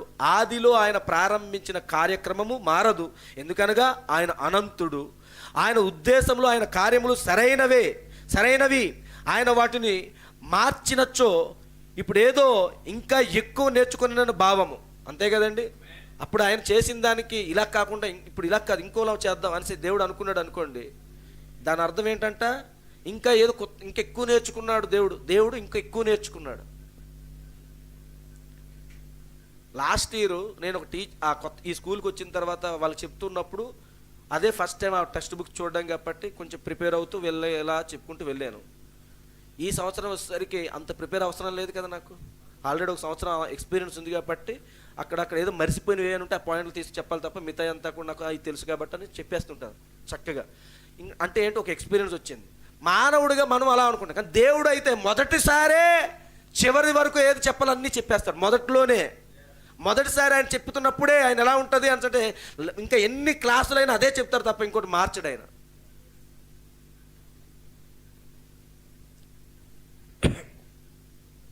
ఆయన వాటిని మార్చినచో ఇప్పుడు ఏదో ఇంకా ఎక్కువ నేర్చుకున్న భావం.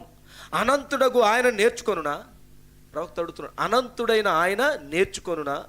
ఆయన మొదటి నిర్ణయమే ఖచ్చితము.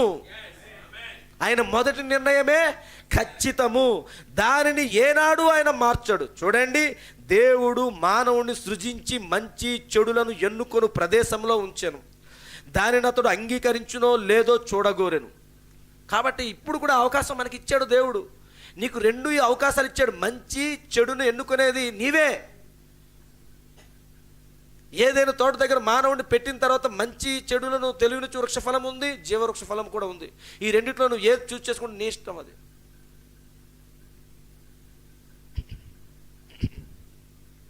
ఇక్కడ సహోదరుడు బేకర్ అను సేవకుడిని ఒక రోజున పరిచయ కార్యక్రమంలో కలుసుకున్నాడు. బ్రనహం గారు అంటే ఒక సహోదరుని కలుసుకున్నారట. సర్పసంతానం మీద ఆయన కొన్ని ప్రశ్నలు వ్రాసుకొని వచ్చాను. సర్పసంతానం మీద కొన్ని ప్రశ్నలు రాసుకొని వచ్చాడు. ఎవరు?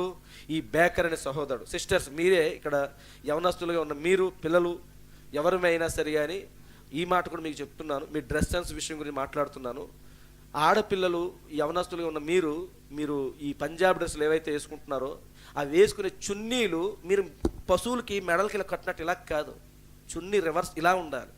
చున్నీ ఇలా వచ్చి పైకి వెనక్కి వెళ్ళాలి. అవి ఇది మనం చెప్పుకుంటున్న విధానం. అది చున్నీలు వెనకకు ఉండాలి. మీరేం చేస్తున్నారంటే ఇలా ఫోల్డింగ్ చేసుకుని ఇలా పెట్టుకుంటున్నారు. అది కాదు, ఆ విధానం కరెక్ట్ కాదు. మన మెసేజ్లో ఆ విధానం లేదు. అది మీరు గ్రహించండి. అది రిపీట్ అవ్వకూడదు. ఇక్కడే కాదు, మీరు ఎక్కడికి వెళ్ళినా సరే. కానీ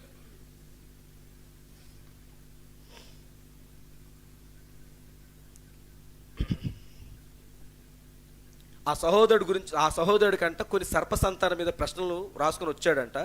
ఇప్పుడు ఇక్కడ ఆయన నాకు కనబడటలేదు, మీటింగ్లో లేడు. ఆయన భార్య చక్కని వారు, కానీ వారు ఈ సర్పసంతానం విషయంలో కొన్ని సంగతులు అర్థం చేసుకోలేదు.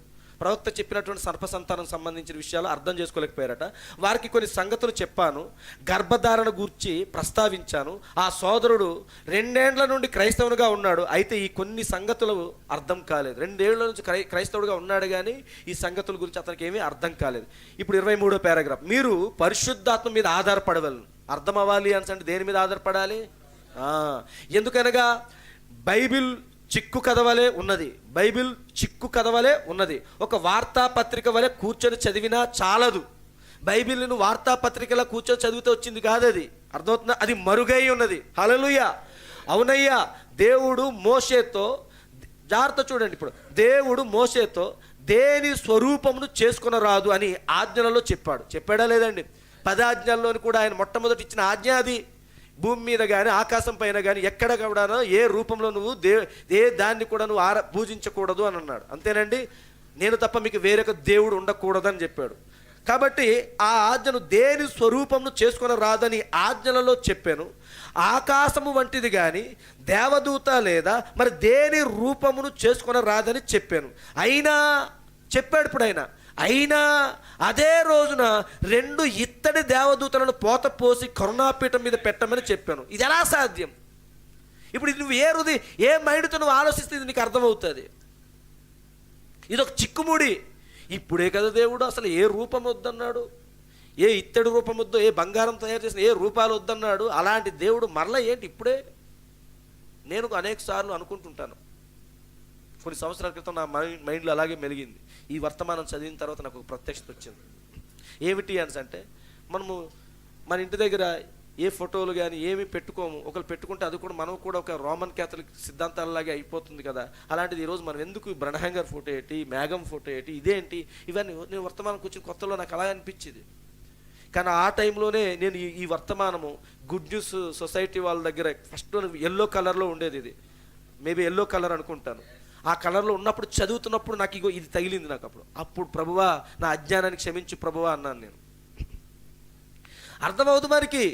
మానవ ఆలోచనలతో మనం దీన్ని గ్రహించాలనుకుంటే ఒక న్యూస్ పేపర్లో చదవాలనుకుంటే అర్థం కాదు ఇది. ఎందుకంటే అక్కడే చెప్తున్నాడు దేవుడు, ఏ రూపాన్ని చేసుకోవద్దన్న దేవుడే మరలా అక్కడ 2 ఇత్తడి లేదా బంగారంతో తయారు చేసినటువంటి 2 కెరూబులు తయారు చేయమన్నాడా లేదా? అయ్యే మరి రూపమే కదా అవి. ఏమిటి, ఎందుకు, ఏంటిది అనేది మనకు తెలియట్లేదు.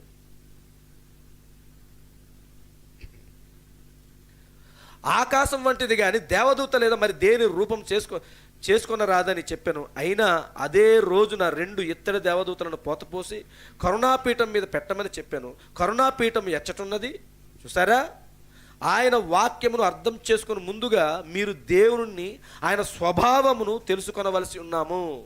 దేవుణ్ణి, ఆయన స్వభావం మనకు అర్థమైనప్పుడు మాత్రమే మనం విగ్రహారాధన చేస్తున్నామా లేదా దేవుణ్ణి మనం ఆరాధన చేస్తున్నామా అనేది మనకు తెలుసు. ఈరోజు మనం ఎందుకు సృష్టిని ఆరాధన చేయట్లేదు? సృష్టిలో దేవుడు ఉన్నాడా లేదా? ఎంతమంది నమ్ముతున్నారు సృష్టిలో దేవుడు ఉన్నాడని? ప్రవక్త చెప్పింది నేను చెప్తున్నానండి, సృష్టిలో దేవుడు ఉన్నాడు. మరి సృష్టిలో దేవుడు ఉన్నప్పుడు చెట్టును ఎందుకు మనం ఆరాధన చేయట్లేదు? సృష్టిలో దేవుడు ఉన్నాడు అన్నప్పుడు సముద్రాన్ని ఎందుకు మనం పూజించట్లేదు? సృష్టిలో దేవుడు ఉన్నాడన్నప్పుడు గాలిని ఎందుకు మనం ప్రార్థించట్లేదు? సృష్టిలో దేవుడు ఉన్నాడన్నప్పుడు ఆ సూర్యుడిని ఎందుకు మనం ఆరాధన చేయట్లేదు? సృష్టిలో దేవుడు ఉన్నాడంటే ఆ నక్షత్రాలను కానీ ఆ చంద్రుని కానీ మనం ఎందుకు ఆరాధన చేయట్లేదు? సృష్టిలో దేవుడు ఉన్నాడు, నీలో దేవుడు ఉన్నాడు. ఉన్నాడా లేదా? ఇప్పుడు నీలో ఇక్కడ కూర్చున్న మన అందరిలో దేవుడు నివసిస్తున్నాడా లేదా? నివసిస్తున్నాడు. నివసిస్తున్నంత మాత్రం నువ్వు దేవుడు అయిపోవు. నివసిస్తున్నంత మాత్రం నువ్వు దేవుడిగా మారిపోలేదు. అయితే మనం ఇంకో కోణంలో చూసినప్పుడు మన దేవుళ్ళమే, ఇంకో కోణంలో చూసినప్పుడు మన దేవుళ్ళమే. కానీ ఏ దేవుడు అంటే ప్రవక్త అన్నారు, జీవోడి గాడ్ అనే ఈ పదాల గురించి మాట్లాడుతూ ఉన్నప్పుడు క్యాపిటల్ జీవోడి గాడ్లు కాం, మనం స్మాల్ జీవోడి గాడ్లుగా ఉన్నాం. మనం అర్థమవుతుందండి? ఈ రెండింటికి తేడా ఉంది. ఏదైనా తోటలోని ఆదామవలు దేవుళ్ళు తెలుసండి. ఈ పండు తిన్నప్పుడే మీరు దేవుళ్ళు అయిపోతారు అన్నారు, కానీ అంతకు ముందు నుంచి వాళ్ళు దేవుళ్ళు. అక్కడ ఏ దేవుళ్ళు అంటే సర్వోన్నతుడైనటువంటి సృష్టికర్త అయినటువంటి దేవుడు కాదు వాళ్ళు. మనం కలిగి ఉన్న దైవత్వము, క్రీస్తు కలిగి ఉన్న దైవత్వము ఏంటి తేడా అంటే, దేవుడుగా ఉన్నటువంటి దేవుడుగా ఉన్నటువంటి చిన్న దేవుడుగా ఉన్నటువంటి ఆదామవలకి ఉన్నటువంటి తేడా ఏమిటి అంటే, దేవుడు సర్వ సృష్టి అంతటికీ ఆయన దేవుడు. మనము పరిమితితో ఉన్నటువంటి ప్రాంతానికి మాత్రమే దేవుళ్ళమి. ఆదాము భూమికి మాత్రమే దేవుడుగా ఉన్నాడు. కానీ దేవుడు యూనివర్స్ అంతటికి కూడా, విశ్వం అంతటికి ఆయన దేవుడు. విశ్వం అంతటికి ఆయన కంట్రోల్ చేయగలడు. ఆదాము విశ్వం అంతటిని కంట్రోల్ చేయడు, ఓన్లీ భూమి మీద ఉన్నటువంటి విషయాలకు మాత్రమే కంట్రోల్ చేస్తాడు. అలాగే నీవు నేను కూడా ఈ సృష్టి అంతటికి కంట్రోల్ చేయలేము. మనకి ఒక పరిధి ఉన్నది, ఆ పరిధిలో ఉన్నటువంటి వాటి కోసమే మనం కంట్రోల్ చేయగలం. అదే దేవునికి మనకు ఉన్నటువంటి డిఫరెంట్. అందుకే ఈరోజు సృష్టి దగ్గర దేవుడు ఉన్నాడు అంటే దాని అర్థం ఏమిటంటే, చెట్టు దగ్గర దేవుడు ఉన్నాడు అంటే చెట్టు దేవుడు కాదు, చెట్టు లోపలే దేవుడు ఉన్నాడు అంతవరకే. లేదా చెట్టులో నుంచి, ఆ ప్రకృతిలోంచి దేవుడు మనతో మాట్లాడుతున్నాడు, వాటిని వాడుకుంటున్నాడు. గాడిదతో దేవుడు మాట్లాడాడని మనం చదువుతూ ఉంటాం. బిలామును గాడిద ద్వారా బుద్ధి తెచ్చాడని. ఇప్పుడు ఆ గాడిద దేవుడా? చూడండి, ఈ ప్రత్యక్షత మనకి రావాలి. ఒకసారి ఈ రోమిలికి రాసిన పత్రిక 2వ అధ్యాయం, మొదటి అధ్యాయమే,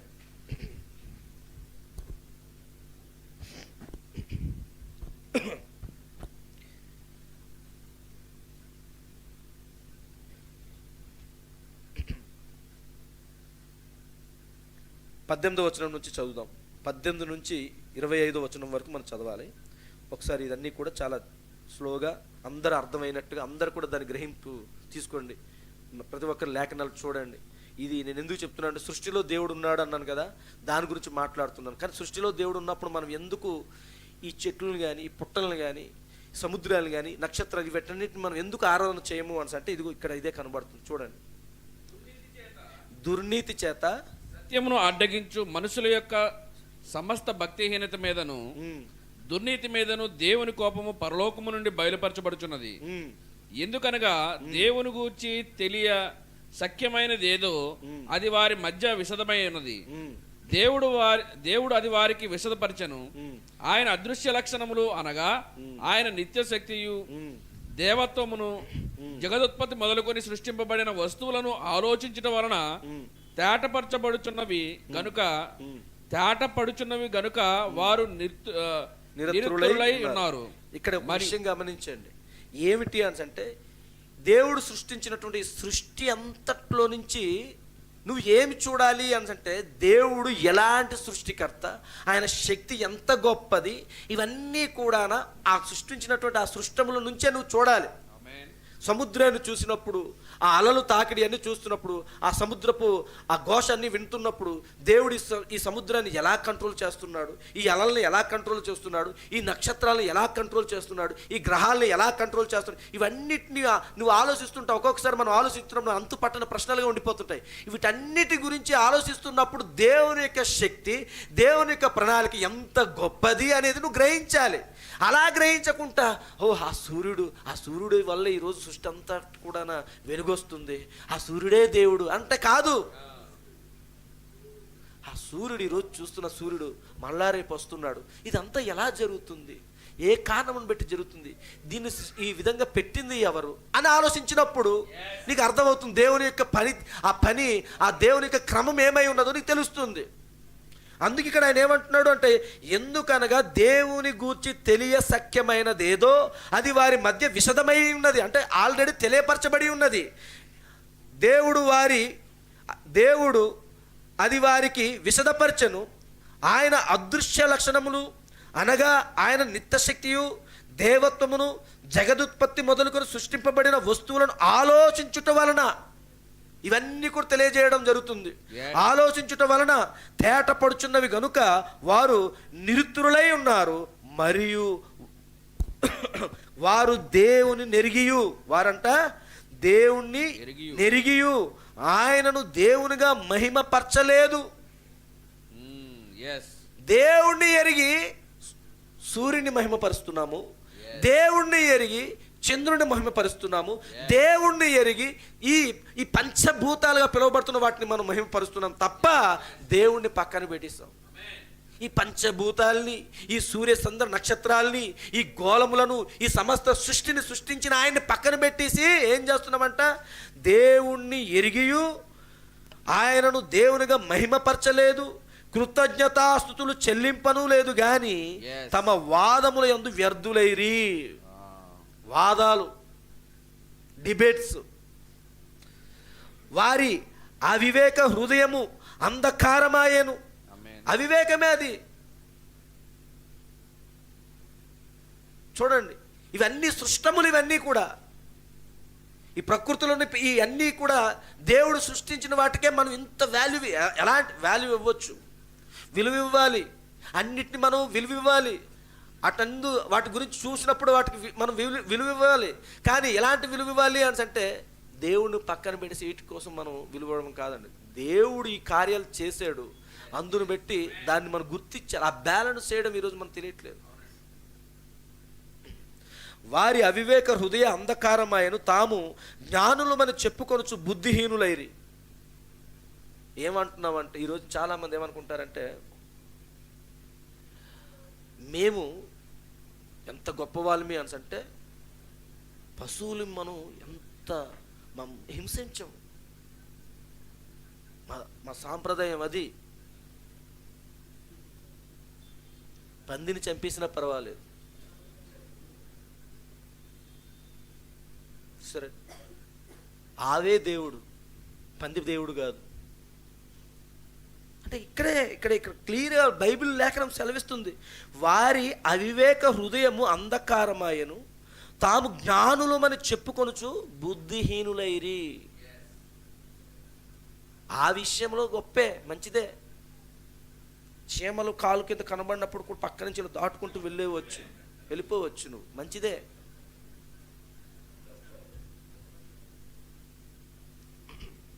సరే, మనకు అవకాశం ఉండి లేదా మన స్వలాభాల కోసము వాక్యాన్ని వక్రీకరించకూడదు.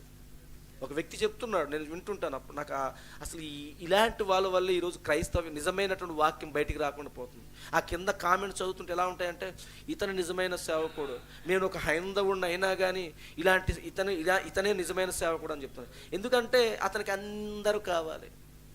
ఆయన గుడ్డి కళ్ళుతో బైబిల్ చదివితే అలాగే కనబడుతుంది. బైబిల్ సెలవిస్తుంది, నీ మాట అవునంటే అవును, కాదంటే కాదని చెప్పమన్నాడు. బైబిల్ చెప్పింది చెప్పు చాలు, ప్రజల మెప్పు నీకెందుకు? ప్రభు కోసం నువ్వు సేవకి వచ్చినప్పుడు ప్రభు కోసమే మాట్లాడు, ప్రభు కోసం నిలబడు, రాజకీయాల గురించి, రాజకీయ లబ్ధి కోసము, మనుషుల యొక్క లబ్ధి కోసము, సంఘంలోని జనుల యొక్క లబ్ధి కోసము, లైకుల కోసమో లేదా సబ్స్క్రైబర్స్ కోసమో, ఇలాగా వీటి కోసం వాటి కోసం కాదండి. వాటి కోసం ఇవన్నీ వక్రీకరించకూడదు. సహోదరులు పాపము లైసెన్స్ బిల్లలు వేసుకొని ఉంటారు, వాళ్ళు అది వేసుకుంటే తప్పేంటి?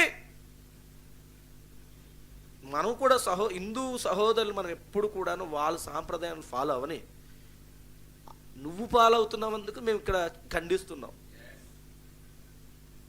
నీవు ఫాలో అవుతున్నందుకు మేము ఖండిస్తున్నాం. వాళ్ళ గ్రంథాలు వాళ్ళు ఏం చెప్తున్నాయో వాళ్ళు ఫాలో అవని. దేవుడు ఒక రోజు వాళ్ళకి ఒక పైలు పాటిస్తే వాళ్ళు గ్రహిస్తారు, లేకపోతే లేదు. అది దేవుడికి వాళ్ళకి మధ్యలో ఉండాల్సింది. కానీ నేను చెప్తున్న విషయం ఏమిటంటే ఇక్కడ మనం వాటిని ఆచరించకూడదు. దేవుడు మనకు ఒక ప్రామాణికాన్ని ఇచ్చాడు, ఒక స్టాండర్డ్ ఇచ్చాడు ఆయన. ఈ స్టాండర్డ్ మనం ఫాలో అవుతున్నాం, అంతేనండి. మనం ఈ క్రైస్తవ్యంలో ఉన్నాము అనడానికి ఈ పరిశుద్ధ గ్రంథాన్ని మనం, ఈ పరిశుద్ధ గ్రంథంలో ఉన్న వాక్యమును మనం ఫాలో అవుతేనే మనం క్రైస్తవులు. వాళ్ళకి తెలియదు పాపము, వాటి గురించి వివరించేస్తారు. ఆ యొక్క మెడలో ఉన్నటువంటి ఆ లైసెన్స్ బిల్లల గురించి వివరించేసి వాళ్ళు మనుషులు గాయం చేసేసి వాళ్ళకి ఒక పాపం వాళ్ళు ఎప్పుడో తెలుసుకున్నప్పుడు వాళ్ళు తీసేస్తా లేకపోతే లేదు చేసేస్తారు. ఎప్పుడు తెలుసుకుంటారు? నువ్వు చెప్పకుంటుంటే ఎప్పుడు తీసేస్తారు వాళ్ళు? అన్ని తప్పులే, అన్ని భూతద్దాలు పెట్టే చూస్తుంటారు. పక్షిరాజు కళ్ళు పని అదే, అంతేనండి. పక్షిరాజు కళ్ళు ఏమిటి అని అంటే అది ఎంత పైకి వెళ్తున్నా సరిగా అంత తేటగా చూస్తుంటుంది, ప్రతిదీ పసిగడుతూనే ఉంటుందండి. హల్లెలూయా. అంత సామాజికమైన సేవ అండి ఈరోజు జరుగుతుంది. సామాజికమైన సేవ అంటారు దాన్ని.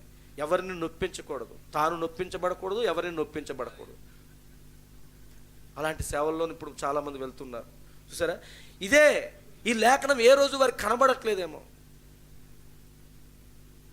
ఎలాంటి సలహా ఇస్తుంటారు తెలుసండి? ఎవరైనా మీ దగ్గర చందాలకు వచ్చినట్లయితే, ఈ వినాయక చవితికి వాటికి చందాలకు వచ్చినట్లయితే మీరు చందాలు క్రిస్మస్కి అడగండి. ఇదా?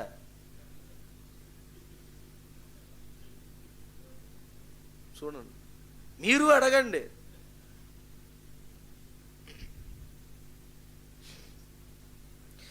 అదేమిటి అని అంటే వారి అవివేక హృదయం. వాళ్ళు ఎలా ఫీల్ అయిపోతున్నారో తెలుసండి? ఆ సెలబ్రిటీలు కాదండి, బైబిల్లో మేము పెద్ద స్కాలర్స్, బైబిల్ స్కాలర్స్, పండితులు, ఎంతో జ్ఞానంతో నిండిపోయిన వాళ్ళ ఫీల్ అయిపోతున్నారు. నీ జ్ఞానము ప్రభువు దగ్గర వ్యర్థము, వెర్రితనం. అది ఈ లోక జ్ఞానము దేవుని దృష్టిలో వెర్రితనము. ఆ జ్ఞానంతో ప్రభు దగ్గర రావడం కాదండి. ఒక్కసారి నువ్వు నేర్చుకున్నటువంటి ఆ థియాలజీ, నువ్వు నేర్చుకున్నటువంటి ఆ బైబిల్ కాలేజ్ ట్రైనింగ్లు అన్నీ విడిచిపెట్టి సామాన్యమైనటువంటి వ్యక్తిగా ఒక బాప్తిసం ఇచ్చి యోహాను వలె, హల్లెలూయా, అలాగే నువ్వు ఒకసారి బైబిల్ గ్రంథం దగ్గరికి సమీపించు. అప్పుడు నిజమైన సేవ ఏంటో నీకు తెలుస్తుంది. తాము జ్ఞానులమని చెప్పుకొనుచు బుద్ధిహీనులైరి వారు అక్షయుడగు దేవుని మహిమను, చూడండి, అక్షయుడగు దేవుని మహిమను క్షయమగు. దేవుడెవరు? అక్షయుడు. దేవుడెవరు? దహించ అగ్ని అయి ఉన్నాడు. దేవుడు ఎన్నడూ నశించిపోయేవాడు కాదు. సరేండి, అలాంటి అక్షయ స్వరూపుడుగా ఉన్నటువంటి ఆయన అక్షయుడగు దేవుని మహిమను క్షయమగు మనుషుల యొక్కయు. చూడండి, ఇప్పుడు దేవుడు ఎవరంట? మనుషులైపోయారు. ఇప్పుడు ఈ మనిషి, ఇప్పుడు చాలామంది అన్యత్వంలో ఉన్న వాళ్ళని బాబాలు గాను, అలాగే క్రైస్తవ్యంలో కూడా క్రైస్తవ బాబాలు ఉన్నారు కదా, తెలుసండి మీకు? అంతకుముందు మీకు చూసారో లేదో తెలియదు కానీ చాలా సంవత్సరాల క్రితము, ఒక 5-6 సంవత్సరాల క్రితం, కరోనాకు ముందండి, కరోనాకు ముందు, అది ఏ ఊరు నేను చూడలేదు కానీ ఒక క్రైస్తవ బాబా ఉండేవాడు. ఆయన సంఘం అంతా పాలరాతితో ఉంటుంది. ఆయన కూర్చున్న కుర్చీ దగ్గర కూడా కూర్చొని ఉంటే అతనికి సంఘంలో ఉన్న వాళ్ళందరూ బిందులతో వచ్చి పాలాభిషేకం చేస్తుంటారు. పాలాభిషేకం చేస్తుంటారు. అతను ఇలాగే ఉంటాడు, గడ్డాలు మీసాలు ఒకటి ఉంటాయి, అటు నుంచి ఇలా కారిపోతుంటాయి. అదంతా బాబా, క్రైస్తవ బాబా అన్నమాట. సరే, కూర్చొని ఆ తర్వాత ప్రవచిస్తుంటాడు. చూసారా, ఇవన్నీ చేస్తుంటాడు. ఇలాంటి వింత వింత పోకడలు అన్నీ వస్తున్నాయి. కారణం ఏమిటి అని అంటే ఏమిటి? ఇప్పుడు ఇతను దేవుడు అనుకుందామా అని అంటే బ్రన్హామ్ గారు దేవుడు కాడని మనం ఎందుకు అంటున్నాం? ఈయన అక్షయుడా క్షయుడా? అక్షయుడు కాదు, క్షయుడు. అందుకీయన దేవుడు కాదు. ఏ మనిషి కూడా దేవుడు కాడు. మనం అందరం కూడా పాపంలో పుట్టాం, పాపంలోనే రూపుదిద్దుకున్న అతిక్రమాలతో ఉన్న మనల్ని. అర్థమవుతుందండి? మనం ఈ రోజు కాకపోయినా ఏదో ఒక రోజు మన శరీరం ఏమైపోతుంది? లయమైపోతుంది. అందుకని ఏమంటున్నాడు? అక్షయుడకు దేవుని మహిమ ఒక మనుషుడికి పెట్టేస్తున్నాం. మనుషుడే మనకి దేవుడైపోతున్నాడు. ఇంత వర్తమానం వింటాం, ఇన్ని జరుగుతున్నాయి, ఇంత వాక్యం నీ హృదయాన్ని తాకుతుంటుంది, ఇన్ని జరుగుతున్నా పిల్లలకి అక్కడో రాత్రి పగలు వామిటింగ్స్, జ్వరాలు వచ్చేస్తుంటే బాబా దగ్గర పట్టుకెళ్ళిపోదాం.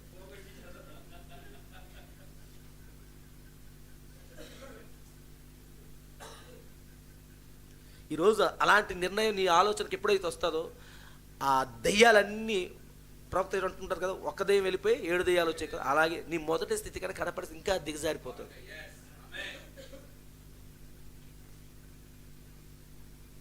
నీ నమ్మకం ఏమిటి? నీ విశ్వాసం దేని మీద ఆధారపడింది? ఎవరి దగ్గరికి వెళ్ళాలి? ఏం చేయాలి? నీలో ఉన్న అవిశ్వాసంతో ఇంకొక అవిశ్వాసుని తయారు చేస్తాం మనం.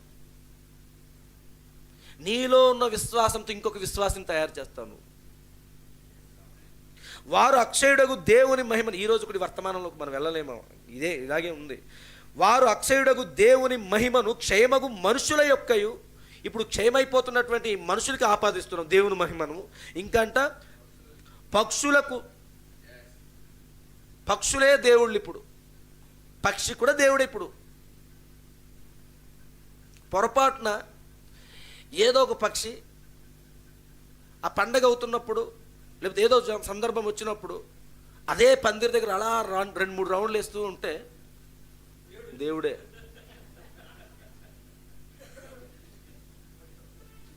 పావురం పాస్టర్ గారి మీదకి వచ్చి ఇలా వాలింది అనుకుందాం సపోజ్, దేవుడే. పావురము దేవుడే. సాదృశ్యమని బైబిల్ చెప్తుంది. గొర్రెపిల్ల దేవుడు కాదు, గుర్తెట్టుకోండి.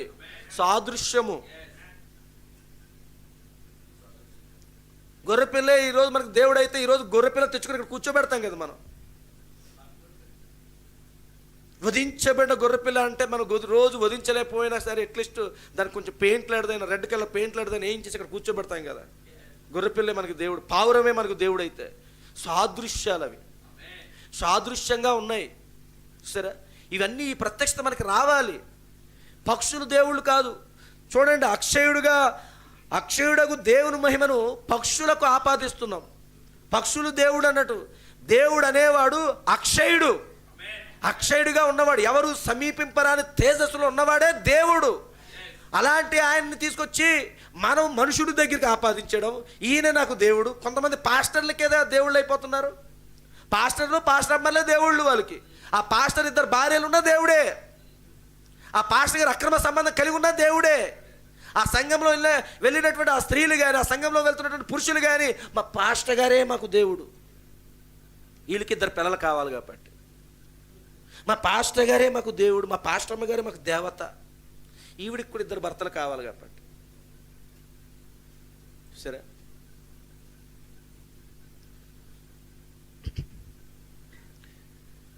తర్వాత చూడండి, పక్షుల యొక్క అయిపోయిన తర్వాత చతుష్పాద జంతువుల యొక్కయు.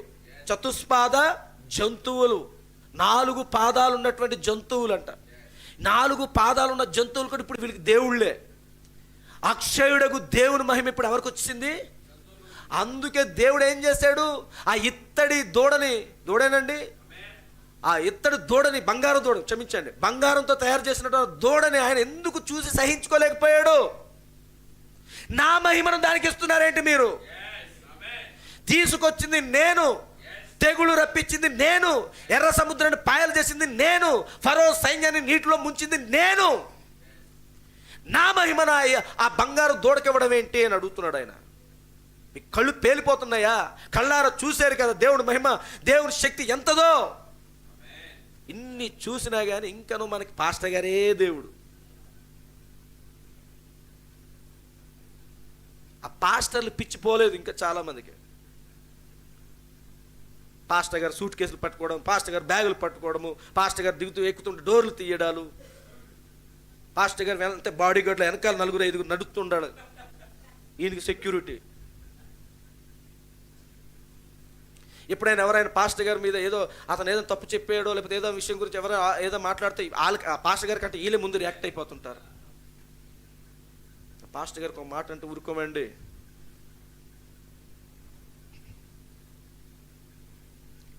జంతువులు, చతుష్పాద జంతువుల యొక్క కుక్కాదేవుడే, పందులు దేవుళ్ళే. ఇవన్నీ ఎవరి గురించి అంటే వారు అక్షయుడగు దేవుని మహిమను చతుష్పాద జంతువులకు ఆపాదిస్తున్నారు, 4 పాదాలున్న జంతువులకు ఆపాదిస్తున్నారు. ఇంకంట పురుగుల యొక్కయు, లాస్ట్కి వారికి దేవుని యొక్క మహిమను, అక్షయుడగు దేవుని యొక్క మహిమను దేనికండి? పురుగులకి, కీటకాలకి. వర్షాలు పడకపోతే ఏ పెళ్ళిళ్ళు చేస్తారు తెలుసు కదా మీకు. సరే, సైన్స్ ఫార్మర్కి ఫ్రెండ్ ఎర్త్వామ్స్, సైన్స్ చెప్తుంది తెలుసు కదండి. వానపాములు అంట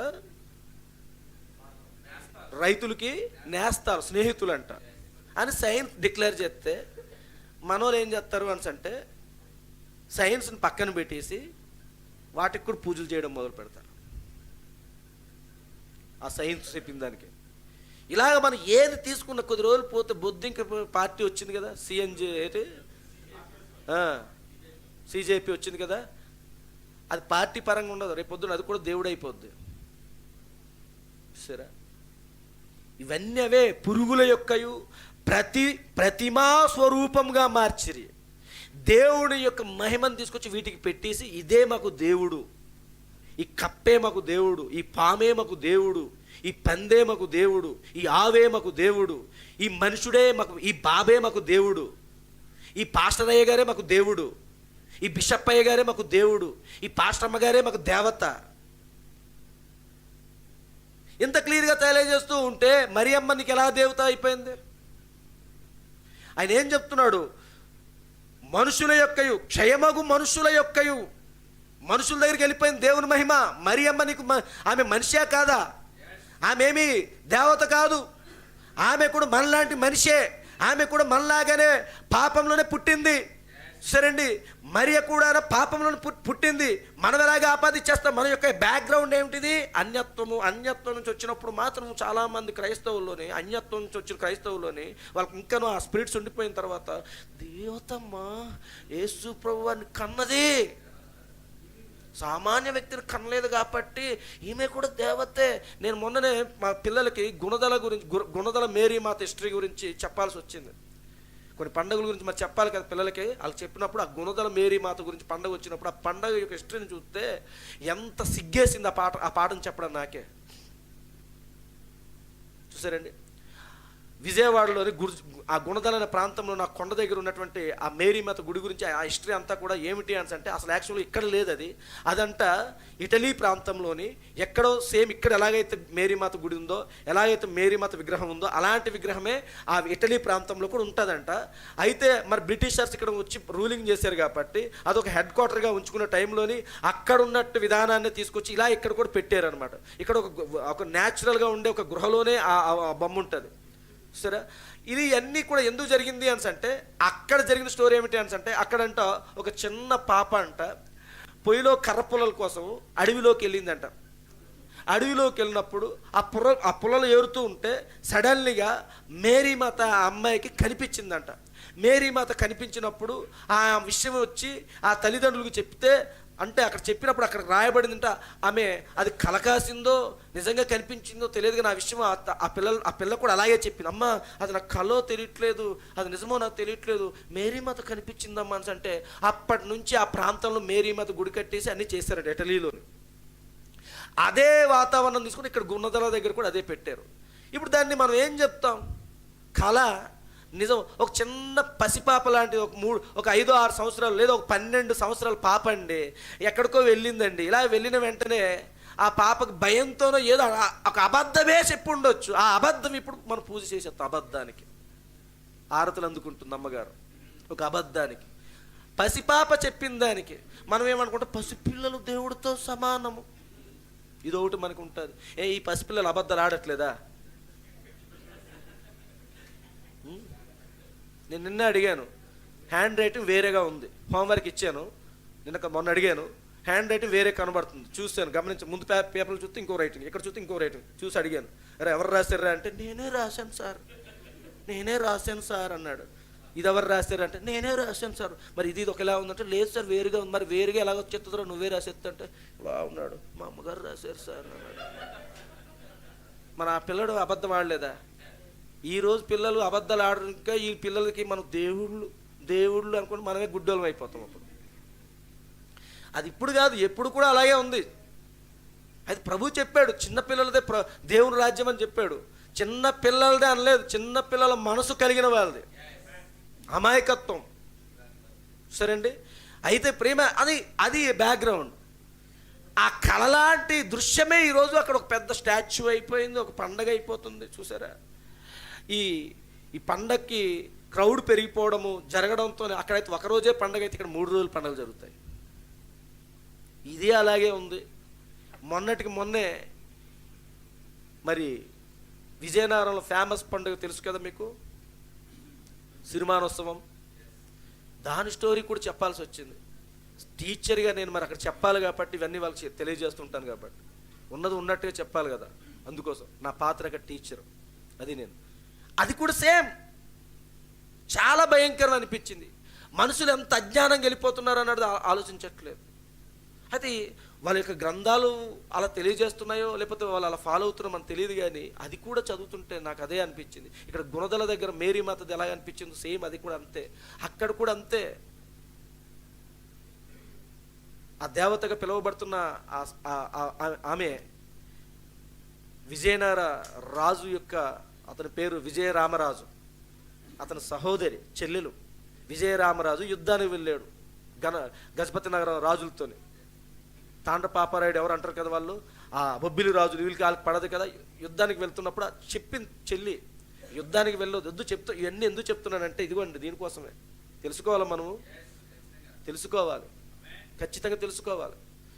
యుద్ధానికి వెళ్ళడానికి ముందు చెల్లికి చెప్పింది, అన్నయ్య వెళ్ళొద్దు యుద్ధానికి అని అంటే వినలేదు. నేను అలాగని యుద్ధానికి వెళ్తాను. యుద్ధానికి వెళ్ళాడు, యుద్ధం అవుతుంది అక్కడ.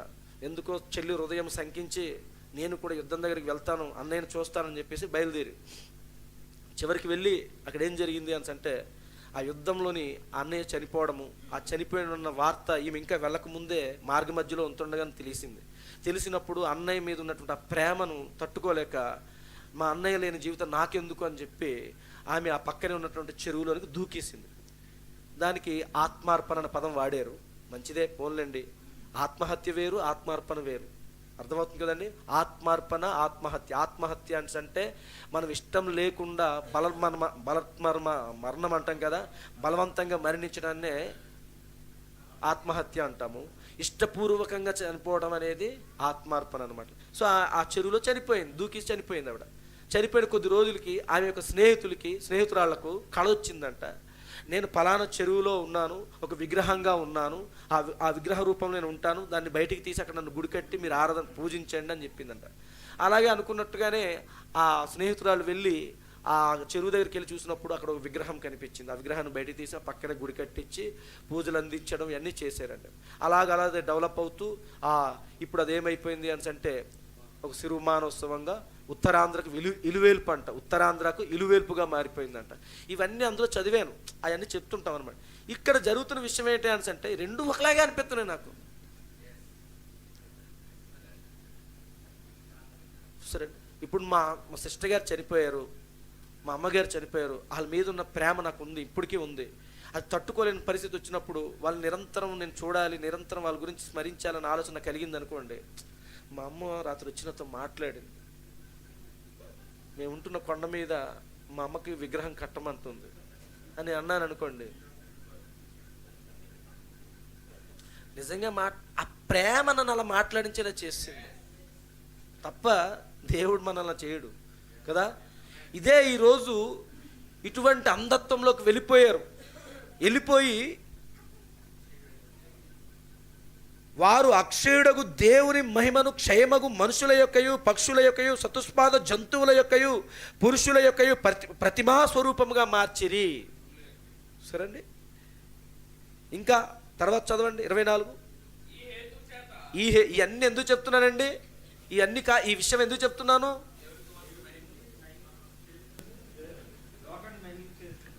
చూడండి, ఈ హేతువు చేత వారు తమ హృదయముల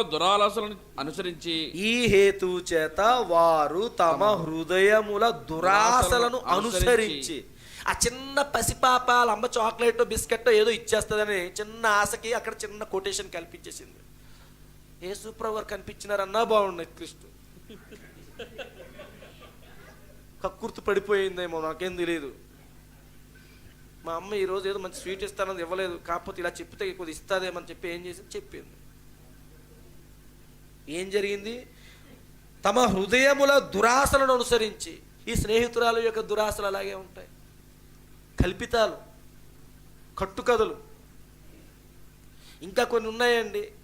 ఈ పులిపిడి దగ్గర చెప్తున్నాను ఎలాంటివి అని అంటే, రాను రాను రాను రాను కొన్ని గ్రంథాలు మారిపోతున్నాయి, అనుకూలంగా మార్చేసుకుని ఉన్న రియల్గా ఉండి పక్కన పెడేస్తున్నారు. ఇప్పుడు వాటిని కొంచెం మార్పులు చేర్పులు చేసి ఇవే రియల్గా, ఇదే అసలు ఉద్దేశం ఇది కాదు అలా అంటారు, కానీ అసలు ఇదే మీరు అర్థం చేసుకోండి.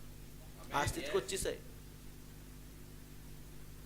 సరే, నేను చదువుతుంటే నాకు ఇక్కడ ఏది సత్యము ఏది అసత్యము, ఎలా ఇది వక్రీకరించబడి ఇప్పుడు తీసుకొచ్చేసింది చెప్తున్నారు. కుల వ్యవస్థను నిర్మూలించారు, అంటరానితనాన్ని నిర్మూలించారు. ఫలానా వ్యక్తి అనేసి అంటారు. నిజంగా నిర్మూలించారు అనేసి అది అప్పుడు అన్ని సంవత్సరాల నుంచి ఉంటే ఇప్పటికి ఎందుకు ఆ జబ్బులు ఇలాగే ఉన్నాయి? పక్కన కూర్చోడానికి ఇష్టపడట్లేదు. పిల్లలకే అర్థం, పిల్లలు కూడా వాళ్ళకే అప్పుడు నూరు పోసేస్తున్నారండి. జబ్బు, కుల జబ్బు, మతం జబ్బు చిన్న పిల్లలకి. వీళ్ళు రేపొద్దున పెద్దవాళ్ళు భవిష్యత్తులో పెద్దవాళ్ళు అయినట్లయితే వీళ్ళకి ఎలాంటి మైండ్ ఉంటుంది? ఇంకా చిన్న పసిపిల్లలుగా ఉన్నప్పుడే ఇంకో నువ్వు ఆ అమ్మాయితో నువ్వు మాట్లాడకు, మనం వేరు, వాళ్ళ కులం వేరు, మన కులం వేరు, రేను వాడి పక్కన ఉండకురా. నేను అడుగుతుంటాను, ఏరా నిన్నటిదాకా అక్కడ కూర్చున్నావు, ఈరోజు అక్కడ ఉంటా? లేదు సార్, మామూలు జంకుతుంటారు కదా, ఏదో గట్టిగా అడిగారు సార్, మా అమ్మగారు అక్కడ కూర్చోవద్దు అన్నారు సార్. మళ్ళీ సాకులు నా బోర్డు సరిగ్గా కనబడట్లేదు సార్. నేను బోర్డు కాడ ఏం చెప్పలేదు కదరా అంటే, అది చెప్తారు కదా సార్ అంటున్నాడు. మాటలు నేర్చిన వాళ్ళు వీళ్ళంతా.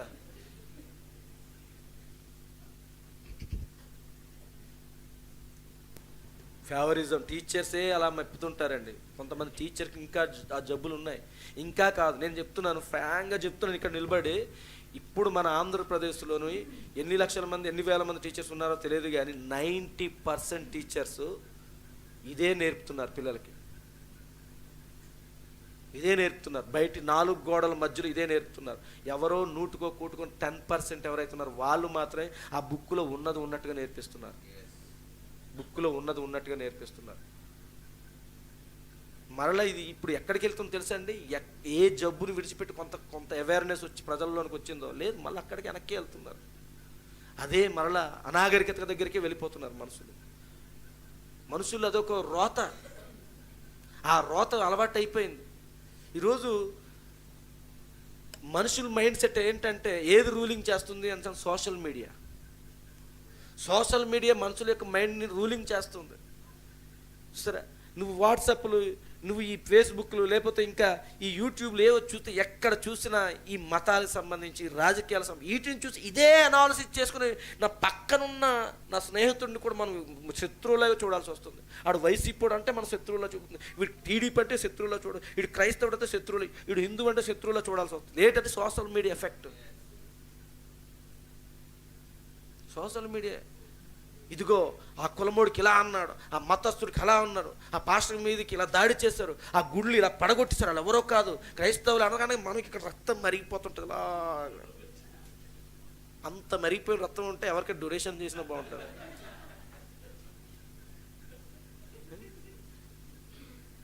మరి రాజకీయ నాయకులు రాజకీయాలు ఏవో చేస్తుంటే ఒక సామాన్యమైన మనిషిగా మనం ఉండాలి. అది వినాలి, ఇది వినాలి, లేకపోతే వింత లేకపోతే లేదు. నీకు నచ్చినోడికి ఓటేస్తావు, నీకు ఏదైనా ఫలాలు వస్తే నువ్వు పొందుకుంటావు, పథకాలు వస్తే పొందుకుంటావు, లేకపోతే లేదు.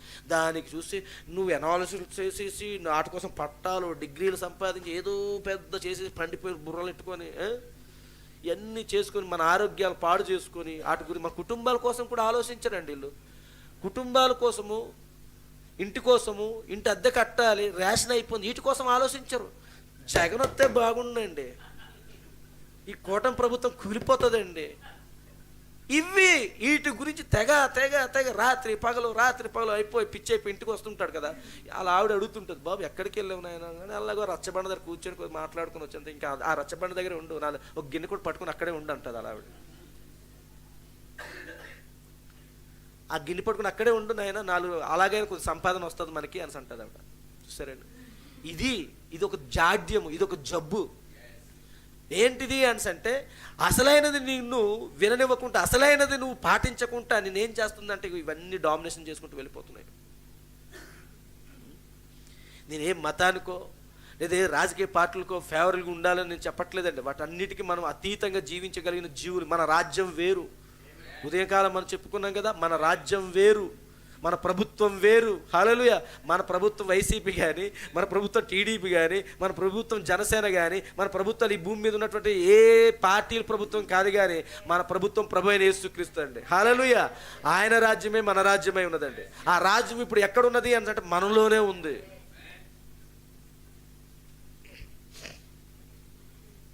ఆ టైం వచ్చినప్పుడు మన మనసుకు నచ్చిన వాళ్ళకి ఓటేద్దాం. ప్రవక్త చెప్పారు కదా, ఓటేయమని చెప్పాడా లేదండి? ఓటు వేసే హక్కు నువ్వు కలిగి ఉన్నప్పుడు ఖచ్చితంగా నువ్వు ఓటును వినియోగించుకోవాలి. అది నీ సెల్ఫ్. టీచర్లుగా ఉండి మేము పిల్లలకి చదువులు చెప్పాలి, విద్య నేర్పించాలి, మాకు తెలిసింది ఏదో మేము చెప్పాలి. మా దగ్గరే వాడు అనవసరంగా ఆడుని గెలిపిస్తే ఇదే బాధ, వీడు గెలిపిస్తే ఇదే బాధ. అప్పుడు అంతవరకు వచ్చినా బాగుంటుంది. ఏదో ఆ నాయకుడు నా అన్నయ్యలాగా నేను ఫీల్ అయిపోతుంటాను. ఆ నాయకుడు మా అన్నయ్య, మా బావ, లేదా మా చుట్టాలు అన్న వ్యక్తిలాగా నాకు రక్తం మరిగిపోతుంటుంది ఎవరైనా ఏదైనా అంటే. నేనెవరిని అంటే ఆ నాయకుడు ఉన్నప్పుడైనా నేను టీచర్ని, ఆడు వెళ్ళిపోయిన తర్వాత ఇంకో నాయకుడు వచ్చినా నేను టీచర్ని. నేను గవర్నర్ ప్రభుత్వం ఏం చెప్తుంది అది నేను చేయాలి. కానీ నాకెందుకు మరిగిపోతుంటుంది నాకు అర్థం కాదు. అలాంటి జబ్బులతో ఉన్న మనుషుల మధ్యలో మేము బతుకుతున్నాం. చాలా భయంకర సిచ్యువేషన్ల మధ్యలో ఉన్నాం మేము. ఇన్ని సంవత్సరాల కాలంలో ఏ రోజు కూడా నా ఈ 13 years ఎక్స్పీరియన్స్లో, నా సర్వీస్ కాలంలో ఏ రోజు కూడా శాలరీ బిల్లు కోసం రిలీజ్ అని అడగలేదు. శాలరీ బిల్లు కోసము క్యాస్ట్ అడగలేదు. First time last month salary bill కోసం రిలీజ్ అను క్యాస్ట్ అడిగారు. అంటే ఎక్కడికో వెళ్తున్నాం అన్నది మీరు గమనించండి. ఒక ఒత్తిడి ప్రపంచంలోకి మనం వెళ్తున్నాం. నేను ఈ పులిపీడి దగ్గర నుంచి మాట్లాడుతున్నాను. ఎవరు వింటున్నారో లేదో నాకు తెలియదు కానీ ఉన్నది ఉన్నట్టుగా మాట్లాడుతున్నాను. అది వచ్చినప్పుడు నేను తట్టుకునే శక్తి ప్రభు నాకు ఇవ్వాలని నేను కోరుకుంటాను, అంతే. అంత ఒత్తిడి ప్రపంచం దగ్గర మనం బ్రతుకుతున్నప్పుడు మనం ఏంటండి చిన్న చిన్న విషయాల దగ్గరికి వచ్చేసి వీటి గురించి వాటి గురించి ఇలాగ వాటి గురించే ఆలోచించుకొని తిండి కోసం ఆలోచించుకోవడము, బట్ట కోసం ఆలోచించుకోవడము, చూసారండి, ఇంటి కోసం ఆలోచించుకో, ఇవన్నీ సామాన్యము.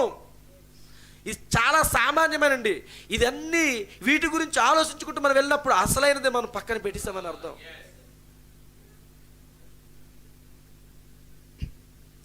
ఈ హేతువు చేత వారు తమ హృదయముల దురాశలను అనుసరించి తమ శరీరములను పరస్పరము అవమానపరుచుకొనున్నట్లు దేవుడు వారిని అపవిత్రతకు అప్పగించెను. దేవుడు వారిని అలాంటి స్థితికి అప్పచెప్పేశాడు. తెలుసండి మీకు, సంఘకాలాలు మనం ధ్యానం చేస్తున్నాం కాబట్టి ఒక సమయం వచ్చినప్పుడు ఖచ్చితంగా తగులుతాయి. ఆర్సిఎం లేదా క్యాథలిజంలో బిషప్పులు వీళ్ళందరూ ఉంటారు తెలుసండి. వాళ్ళు ఆ క్యాథలిజంలో ఉన్నటువంటి నన్స్, క్యాథలికులేనండి వాళ్ళు, లేదా లూథరన్లా నన్స్ ఉంటారు తెలుసు కదండి. వాళ్ళు దేవునికి సమర్పించుకున్నవారు. వారి జీవితం వివాహాలు చేసుకోకుండా కన్యకలుగానే ఉంటుండేనే వారు దేవునికి సమర్పించుకున్నారు. కానీ ప్రియమైన సంగమా, నువ్వు కన్యకగా ఉండి వర్తమానంలో ఉంటే నీ జీవితం వేరే అండి. నీ జీవితం వేరు. ఇంకో మాటలో చెప్పాలి అంటే నీ జీవితం అవుట్ స్టాండింగ్. ఈ వర్తమానంలో నువ్వు ఉండి, ఈ వర్తమానం కాకుండా నువ్వు ఎక్కడికి వెళ్ళి నీ కన్యత్వంతో నువ్వు జీవించి ఎంత గొప్పగా భక్తి చేసి ఎంత విషయాలు ఏది చేసినా కానీ, ఇందాకే చెప్పుకున్నాం కదా, ఈ పరిచర్య ఇదంతా, ఈ సేవ ఇదంతా కూడా కేవలం మానవుల యొక్క సానుభూతి కోసమే. ఇక్కడ నీకు ఈ ఈ లోక సంబంధమైన అవార్డులు, రివార్డ్స్, ఇంకా ఏ భారతరత్నాలో లేకపోతే ఇంకా ఏ కేల్ రత్నాలో లేదా ఇంకా ఉన్నాయి కదా, వరల్డ్ నోబెల్స్, ప్రపంచ శాంతియుతంగా ఉండే నోబెల్ ప్రైజ్, ఇలాంటివి నువ్వు గెలుచుకోవడానికి ఉపయోగపడతాయి కానీ పరలోక రాజ్యానికి అవి ఉపయోగపడవు. సరేండి, ఉపయోగపడవు. భారతదేశంలో నువ్వు ఎంతో సేవ చేసి ఉండొచ్చు, ఎంతో మందికి నువ్వు గొప్ప సేవకుడుగాను సేవకురాలుగాను ఉండొచ్చు. మురికివాడల దగ్గరికి వెళ్ళి నువ్వు సేవ చేసి ఉండొచ్చు, అనాథుల దగ్గరికి వెళ్ళి నువ్వు సేవ చేసి ఉండొచ్చు, లేదా వృద్ధాశ్రమాల దగ్గరికి వెళ్ళి నువ్వు సేవ చేసి ఉండొచ్చు. ఇన్ని చేసిన ఈ సేవా ఫలితాల వల్ల గవర్నమెంట్ నిన్ను సత్కరించవచ్చు, ప్రభుత్వం వారు నిన్ను మంచి అవార్డులతో నిన్ను మంచి సింహాసనంలో కూర్చోబెట్టి మంచి అవార్డ్స్ ఇవ్వచ్చు, సన్మానాలు చేసి ఉండొచ్చు. ఈ సన్మానాలు ఏవి కూడా నీకు పరలోక రాజ్యాలకు చేర్చవు. చేర్చవండి. మీ మైండ్ స్ట్రైక్ అవుతుంది అనుకుంటున్నాను. ఎలాంటి వారి కోసం చెప్తున్నాను, ఎవరి గురించి మాట్లాడుతున్నాను? సరే, ఇదే జరుగుతుంది. వీళ్ళు అనుకుంటున్నారు వీళ్ళు పాపం ఏదో దేవునికి సేవ చేయాలని ఆ మంచి ఆలోచనతోనే వాళ్ళ యొక్క కన్యత్వంతోనే వారు అక్కడ సమర్పించుకొని దేవుని సేవ చేస్తూ ఉంటారు. కానీ మీరు సంఘకాలాలు ధ్యానం చేసినట్లయితే నన్సు గురించి రాయబడినది. ఆ నన్సుని ఈ బిషప్లు, ఈ కార్డినల్స్, ఇలాంటి వీళ్ళందరూ కూడా ట్రాప్ చేసి మీరు మాతో జీవించడమే ప్రభువుకు సేవ చేయటమై ఉన్నది అన్నారు. ఈ స్పిరిట్ ఎక్కడి నుంచి వచ్చింది తెలుసు కదండి, తెలుసా అండి? ఈ స్పిరిట్స్ ఉన్నాయి, మీకు గమనించండి. ఈ దేశం యొక్క దౌర్భాగ్యం కూడా అదే. ఒకప్పుడు కాలం అదే,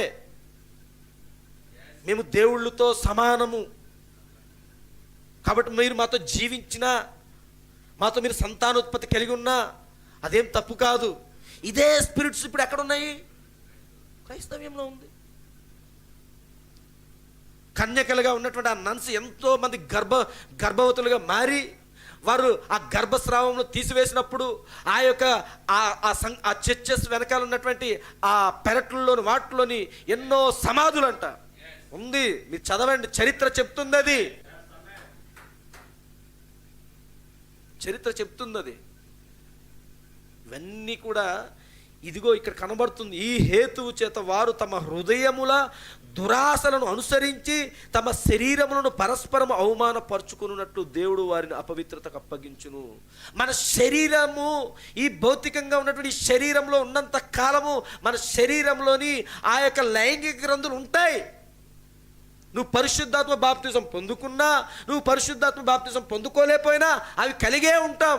పరిశుద్ధాత్మ బాప్తిజం కలిగి ఉన్నప్పుడు కూడా అది కలిగే ఉంటాం. నేను పరిశుద్ధాత్మ బాప్తిజం కలిగి ఉన్నాను కాబట్టి నాకు ఎటువంటి స్పర్శ, ఎటువంటిది ఏది కలిగినా సరిగానే నేను స్పందించకుండా నిగ్రహ శక్తితోనే ఉంటానని చెప్పేసి కనబడిన అమ్మాయిల్ని, కనబడిన అబ్బాయిల్ని కౌగిలించుకున్నా ఏమవుదులే అని చెప్పేసి అనుకుంటానంటే అవదు. నువ్వు పరిశుద్ధాత్మ బాప్తిజం కలిగి ఉన్నా కానీ నీ బాడీలో టెంప్టేషన్స్ ఉన్నాయి.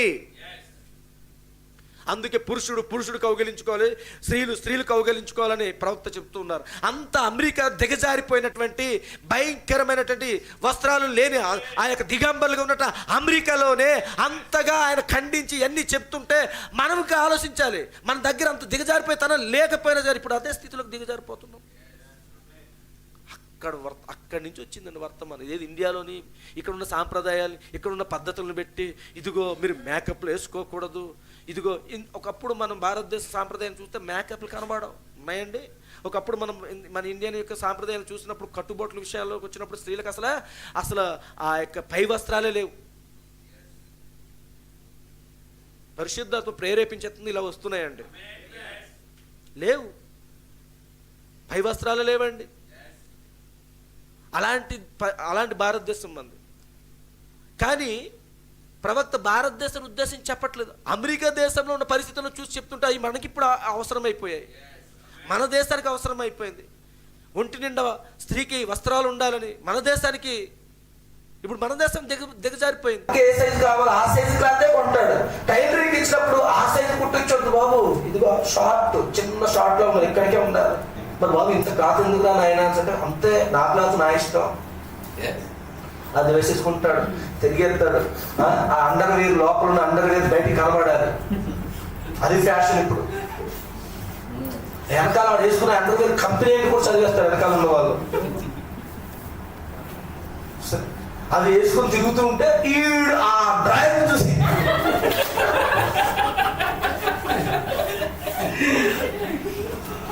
చూడండి స్పిరిట్లు. అలాంటి పరిస్థితులను చూసి వాళ్ళని చూసి నలుగురు పోటీ పడిపోతుంటారు. టీవీలో వచ్చి యాడికి తగ్గట్టుగా ఉంటారు. ఆ బనీన్ వేసుకుంటే విఐపి బనీన్ వేసుకుంటే చాలు, ఆ బనీన్ చూసి చాలా మంది పడిపోతుంటారు కదా. అలా ఇక్కడ అదే జరుగుతుంది రియాలిటీలో కూడా. సరే, అంత భయంకరంగా ఉన్నారు.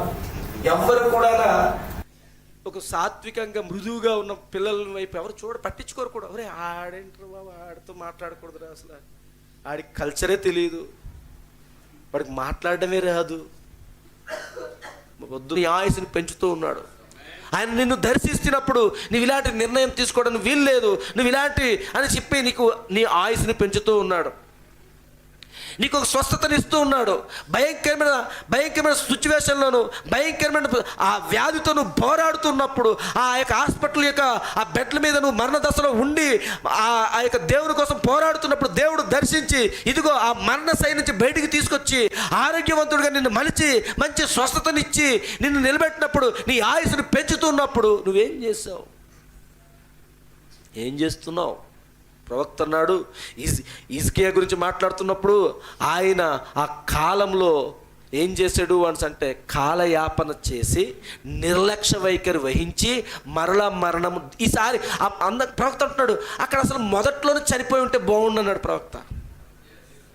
మొదట్లోనే చనిపోయి ఉంటే దేవుని రాజ్యంలోకి వెళ్ళును అన్నాడు ఆయన. కానీ తర్వాత ఆయుసు పొడిగించిన తర్వాత చనిపోవడం ద్వారా అతను పాతాళం తెరవబడింది అన్నాడు ఆయన. కాబట్టి ప్రియమైన సంగమా, అలాంటి మరణ దశ, అలాంటిది దేవుడు నీతో మాట్లాడుతున్నప్పుడు దేవుని కోసం నీ హృదయాన్ని సమర్పించి అక్కడే నువ్వు అలాగే దేవుడికి లోబడినట్లయితే అక్కడ నువ్వు ఏం చేస్తున్నావు అంటే మరణం నుంచి జీవంలోనికి వచ్చావు. నువ్వు దేవుడికి అవకాశం ఇచ్చినట్లయితే. లేదు, అక్కడే నువ్వు దేవుడికి అవకాశం ఇవ్వకుండా నువ్వు దేవుడికి లోబడుకుంటూ ఉన్నట్లయితే అక్కడ నీకు దేవుడు ఆయుష్ పొడిగించాడు. నువ్వు బ్రతికి ఉండొచ్చు, నువ్వు ఉద్యోగం చేసుకోవచ్చు, నువ్వు అన్ని పనులు చేసుకోవచ్చు, నీ వ్యాపారం చేసుకోవచ్చు, అన్నీ చేసుకుంటున్నావు. నీ ఆయుష్ పొడిగించాడు కాబట్టి నువ్వు అన్నీ చేసుకోవచ్చు. కానీ మరణం మరలా వస్తుంది. ఈసారికి వచ్చిన మరణము నీకు పాతాళంకి నడిపిస్తుంది. ఈసారికి వచ్చిన మరణము నీకు పాతాళానికి నడిపిస్తుంది. కాబట్టి ఇప్పుడు ప్రియమైన సంగమా, ఈ హిజ్కియా వలె నువ్వు ప్రవర్తించడం కాదు, కానీ నిజముగా నువ్వు కానీ ఒక దేవుని కుమారుడుగా దేవుని కుమార్తెగా ఉండి దేవుడు నిన్ను దర్శించాడని చెప్పినప్పుడు నువ్వు గొప్ప విడుదల పొందుకున్నట్లయితే నువ్వు ఎలా ఉండాలి అంటే నీ మొదటి స్థితిలో చేసిన భక్తి కంటే నీ కడపటి స్థితిలో చేసిన భక్తి ఇంకా రెట్టింపుగా ఉండాలి. రెట్టింపుగా ఉండాలండి. ప్రియమైన సంగమా, నాకు ఉద్యోగం రాలేనప్పుడు నేను ఒక మామూలు వ్యక్తిగా ఒక షాపింగ్ దగ్గర ఎక్కడో వర్క్ చేసుకుంటున్నాను. అక్కడ వర్క్ చేసుకుంటున్న టైంలో నేను నా యొక్క ఆలోచన ఏమిటి అంటే, ఆ సమయంలో వర్తమానం నా హృదయంలో తాకిన వెంటనే అప్పటికే దేవునికి సమర్పించుకొని ప్రభువా అని చెప్పి నాకున్న ఆర్థిక పరిస్థితులను బట్టి అప్పుడప్పుడు సంఘానికి వెళ్తూ అప్పుడప్పుడు వర్తమానాలు చదువుతూ ఆ తక్కువ సమయంలోనే నాకు ఎవరు గైడ్ చేయలేదు. వర్తమానం ఇలా ఉంటుంది అలా ఉంటుంది అని ఎవరు గైడ్ చేయలేదు.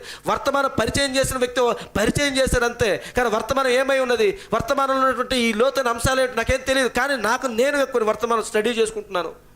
అప్పుడు నాకు ఎవరు గైడ్ చేయలేదు.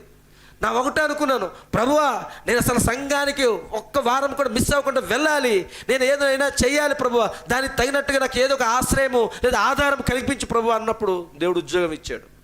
ఉద్యోగం ఇచ్చినప్పటి నుంచి ఇప్పటి వరకు కూడా నేను నమ్ముతున్నాను. నేను నా గురించి ఏదో గొప్పగా చెప్పడం కాదు, కానీ ఆ ఉద్యోగం వచ్చినప్పటి నుంచి నేను ఇంకా ఎక్కువ రెట్టింపుగా దేవుని దగ్గర ఉన్నానండి.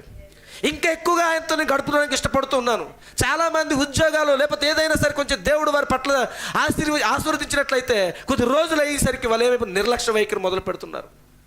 మొదటి స్థితిలో కన్నా ఇంకా దిగజారిపోతూ ఉన్నారు. కానీ ప్రియమైన సంగమా, నువ్వు మొదటి స్థితి నుంచి నువ్వు ఇంకా ఒక మెట్టు పైకి వెళ్ళాలి. నువ్వు మొదట్లో గంట, నీకు ఏది ఆధారం లేనప్పుడు దేవుడి సన్నిధిలో గంట ప్రార్థన చేస్తే, ఆధారం వచ్చినప్పుడు 2 గంటలు ప్రార్థన చేయాలి. ఆధారం ఏమీ లేనప్పుడు ఎప్పుడో ఒకసారి వర్తమానం చెబుతూ వారానికి ఒకసారో నెలకు ఒకసారి ఒక వర్తమానం చదువుతున్నట్టయితే, ఆధారం వచ్చిన తర్వాత నెలకి 4 వర్తమానాలు చదవాలండి. భక్తిని రెట్టింపు చేయాలి. అలా చేయకపోయినట్లయితే నువ్వేదో ఉచ్చులో పడిపోతావు. ఆయుష్ ఆయన నిన్ను ఎందుకు పెంచుతున్నాడు? నువ్వు ఎందుకు ఇంక సజీవంగా ఉండి ఇక్కడ ఎందుకు కూర్చొని ఉన్నావు? నీకు ఆయుష్ కాలం ఎప్పుడు తగ్గించి అసలు ఎప్పుడు నువ్వు చనిపోవాలి? నీ పరిస్థితి చూసుకో, వివేచించుకోను, ఆలోచించుకోను. నువ్వు ఎప్పుడు చనిపోవాలి? ఏదో ఒక సంఘటనలోనో ఎక్కడో దగ్గర నువ్వు ఏదో ఒక కారణం పెట్టి ఆలోచించుకుంటే, అవును నేను ఆ రోజు చనిపోవాలి కదా, గుర్తు తెచ్చుకో ఒకసారి. ఆ రోజు నేను చనిపోవాలి కదా, అవును ఆ రోజు నేను వెళ్తుంటే ఆ పక్కన పాదాల కింద నుంచి పాము వెళ్ళిపోయింది, ఆ రోజు నేను చనిపోవాలి కదా, అవును ఆదమర్సి నేను డ్రైవ్ చేసుకుంటూ వెళ్తుంటే నా పక్కన ఉన్న వ్యక్తి చనిపోయాడు, ఆ పక్కనే నేను ఆగిపోయాను, వెంటనే ముందున్న వ్యక్తి చనిపోయాడు, ఆ రోజు నేను చనిపోవాలి కదా, అదిగో రన్నింగ్ బస్సులో దిగుతున్నప్పుడు ఆ రోజు నేను జారి పడిపోయినప్పుడు అప్పుడే టైర్ కిందకి వెళ్ళిపోవాల్సిన నన్ను దేవుడు నన్ను ఆ రోజే కాపాడాడు. ఎందుకు ఈ ఆయుష్కాలం నిన్ను పెంచుతూ ఉన్నాడు? ఎందుకు పెంచాడు?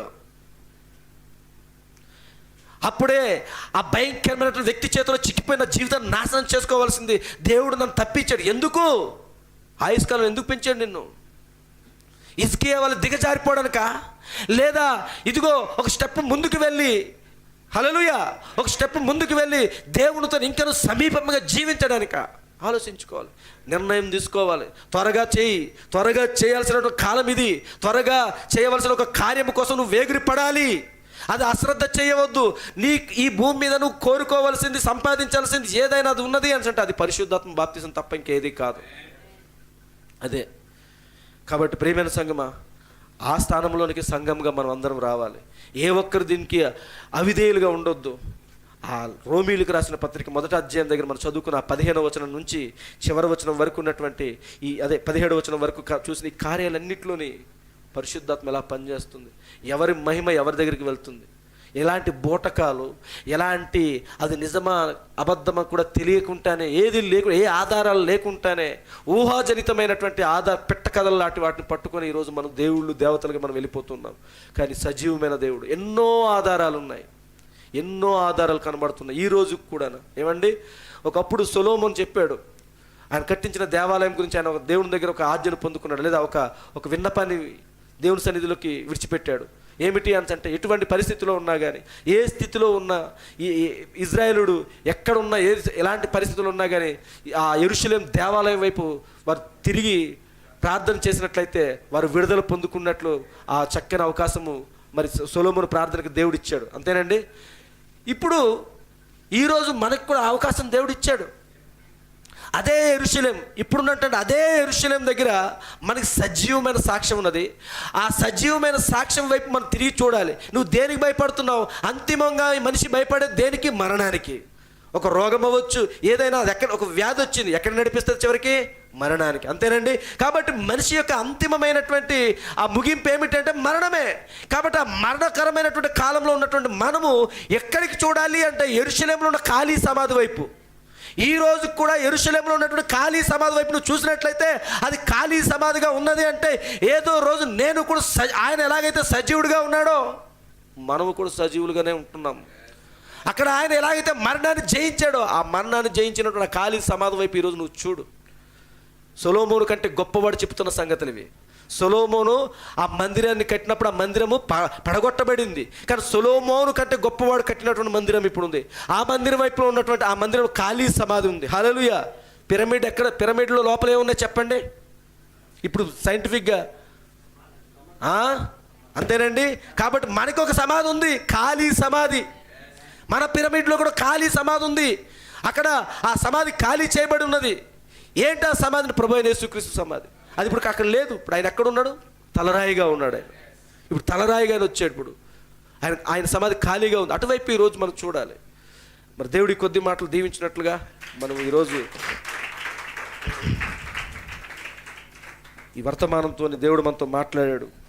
మనందరం మోకరించుకుందాం.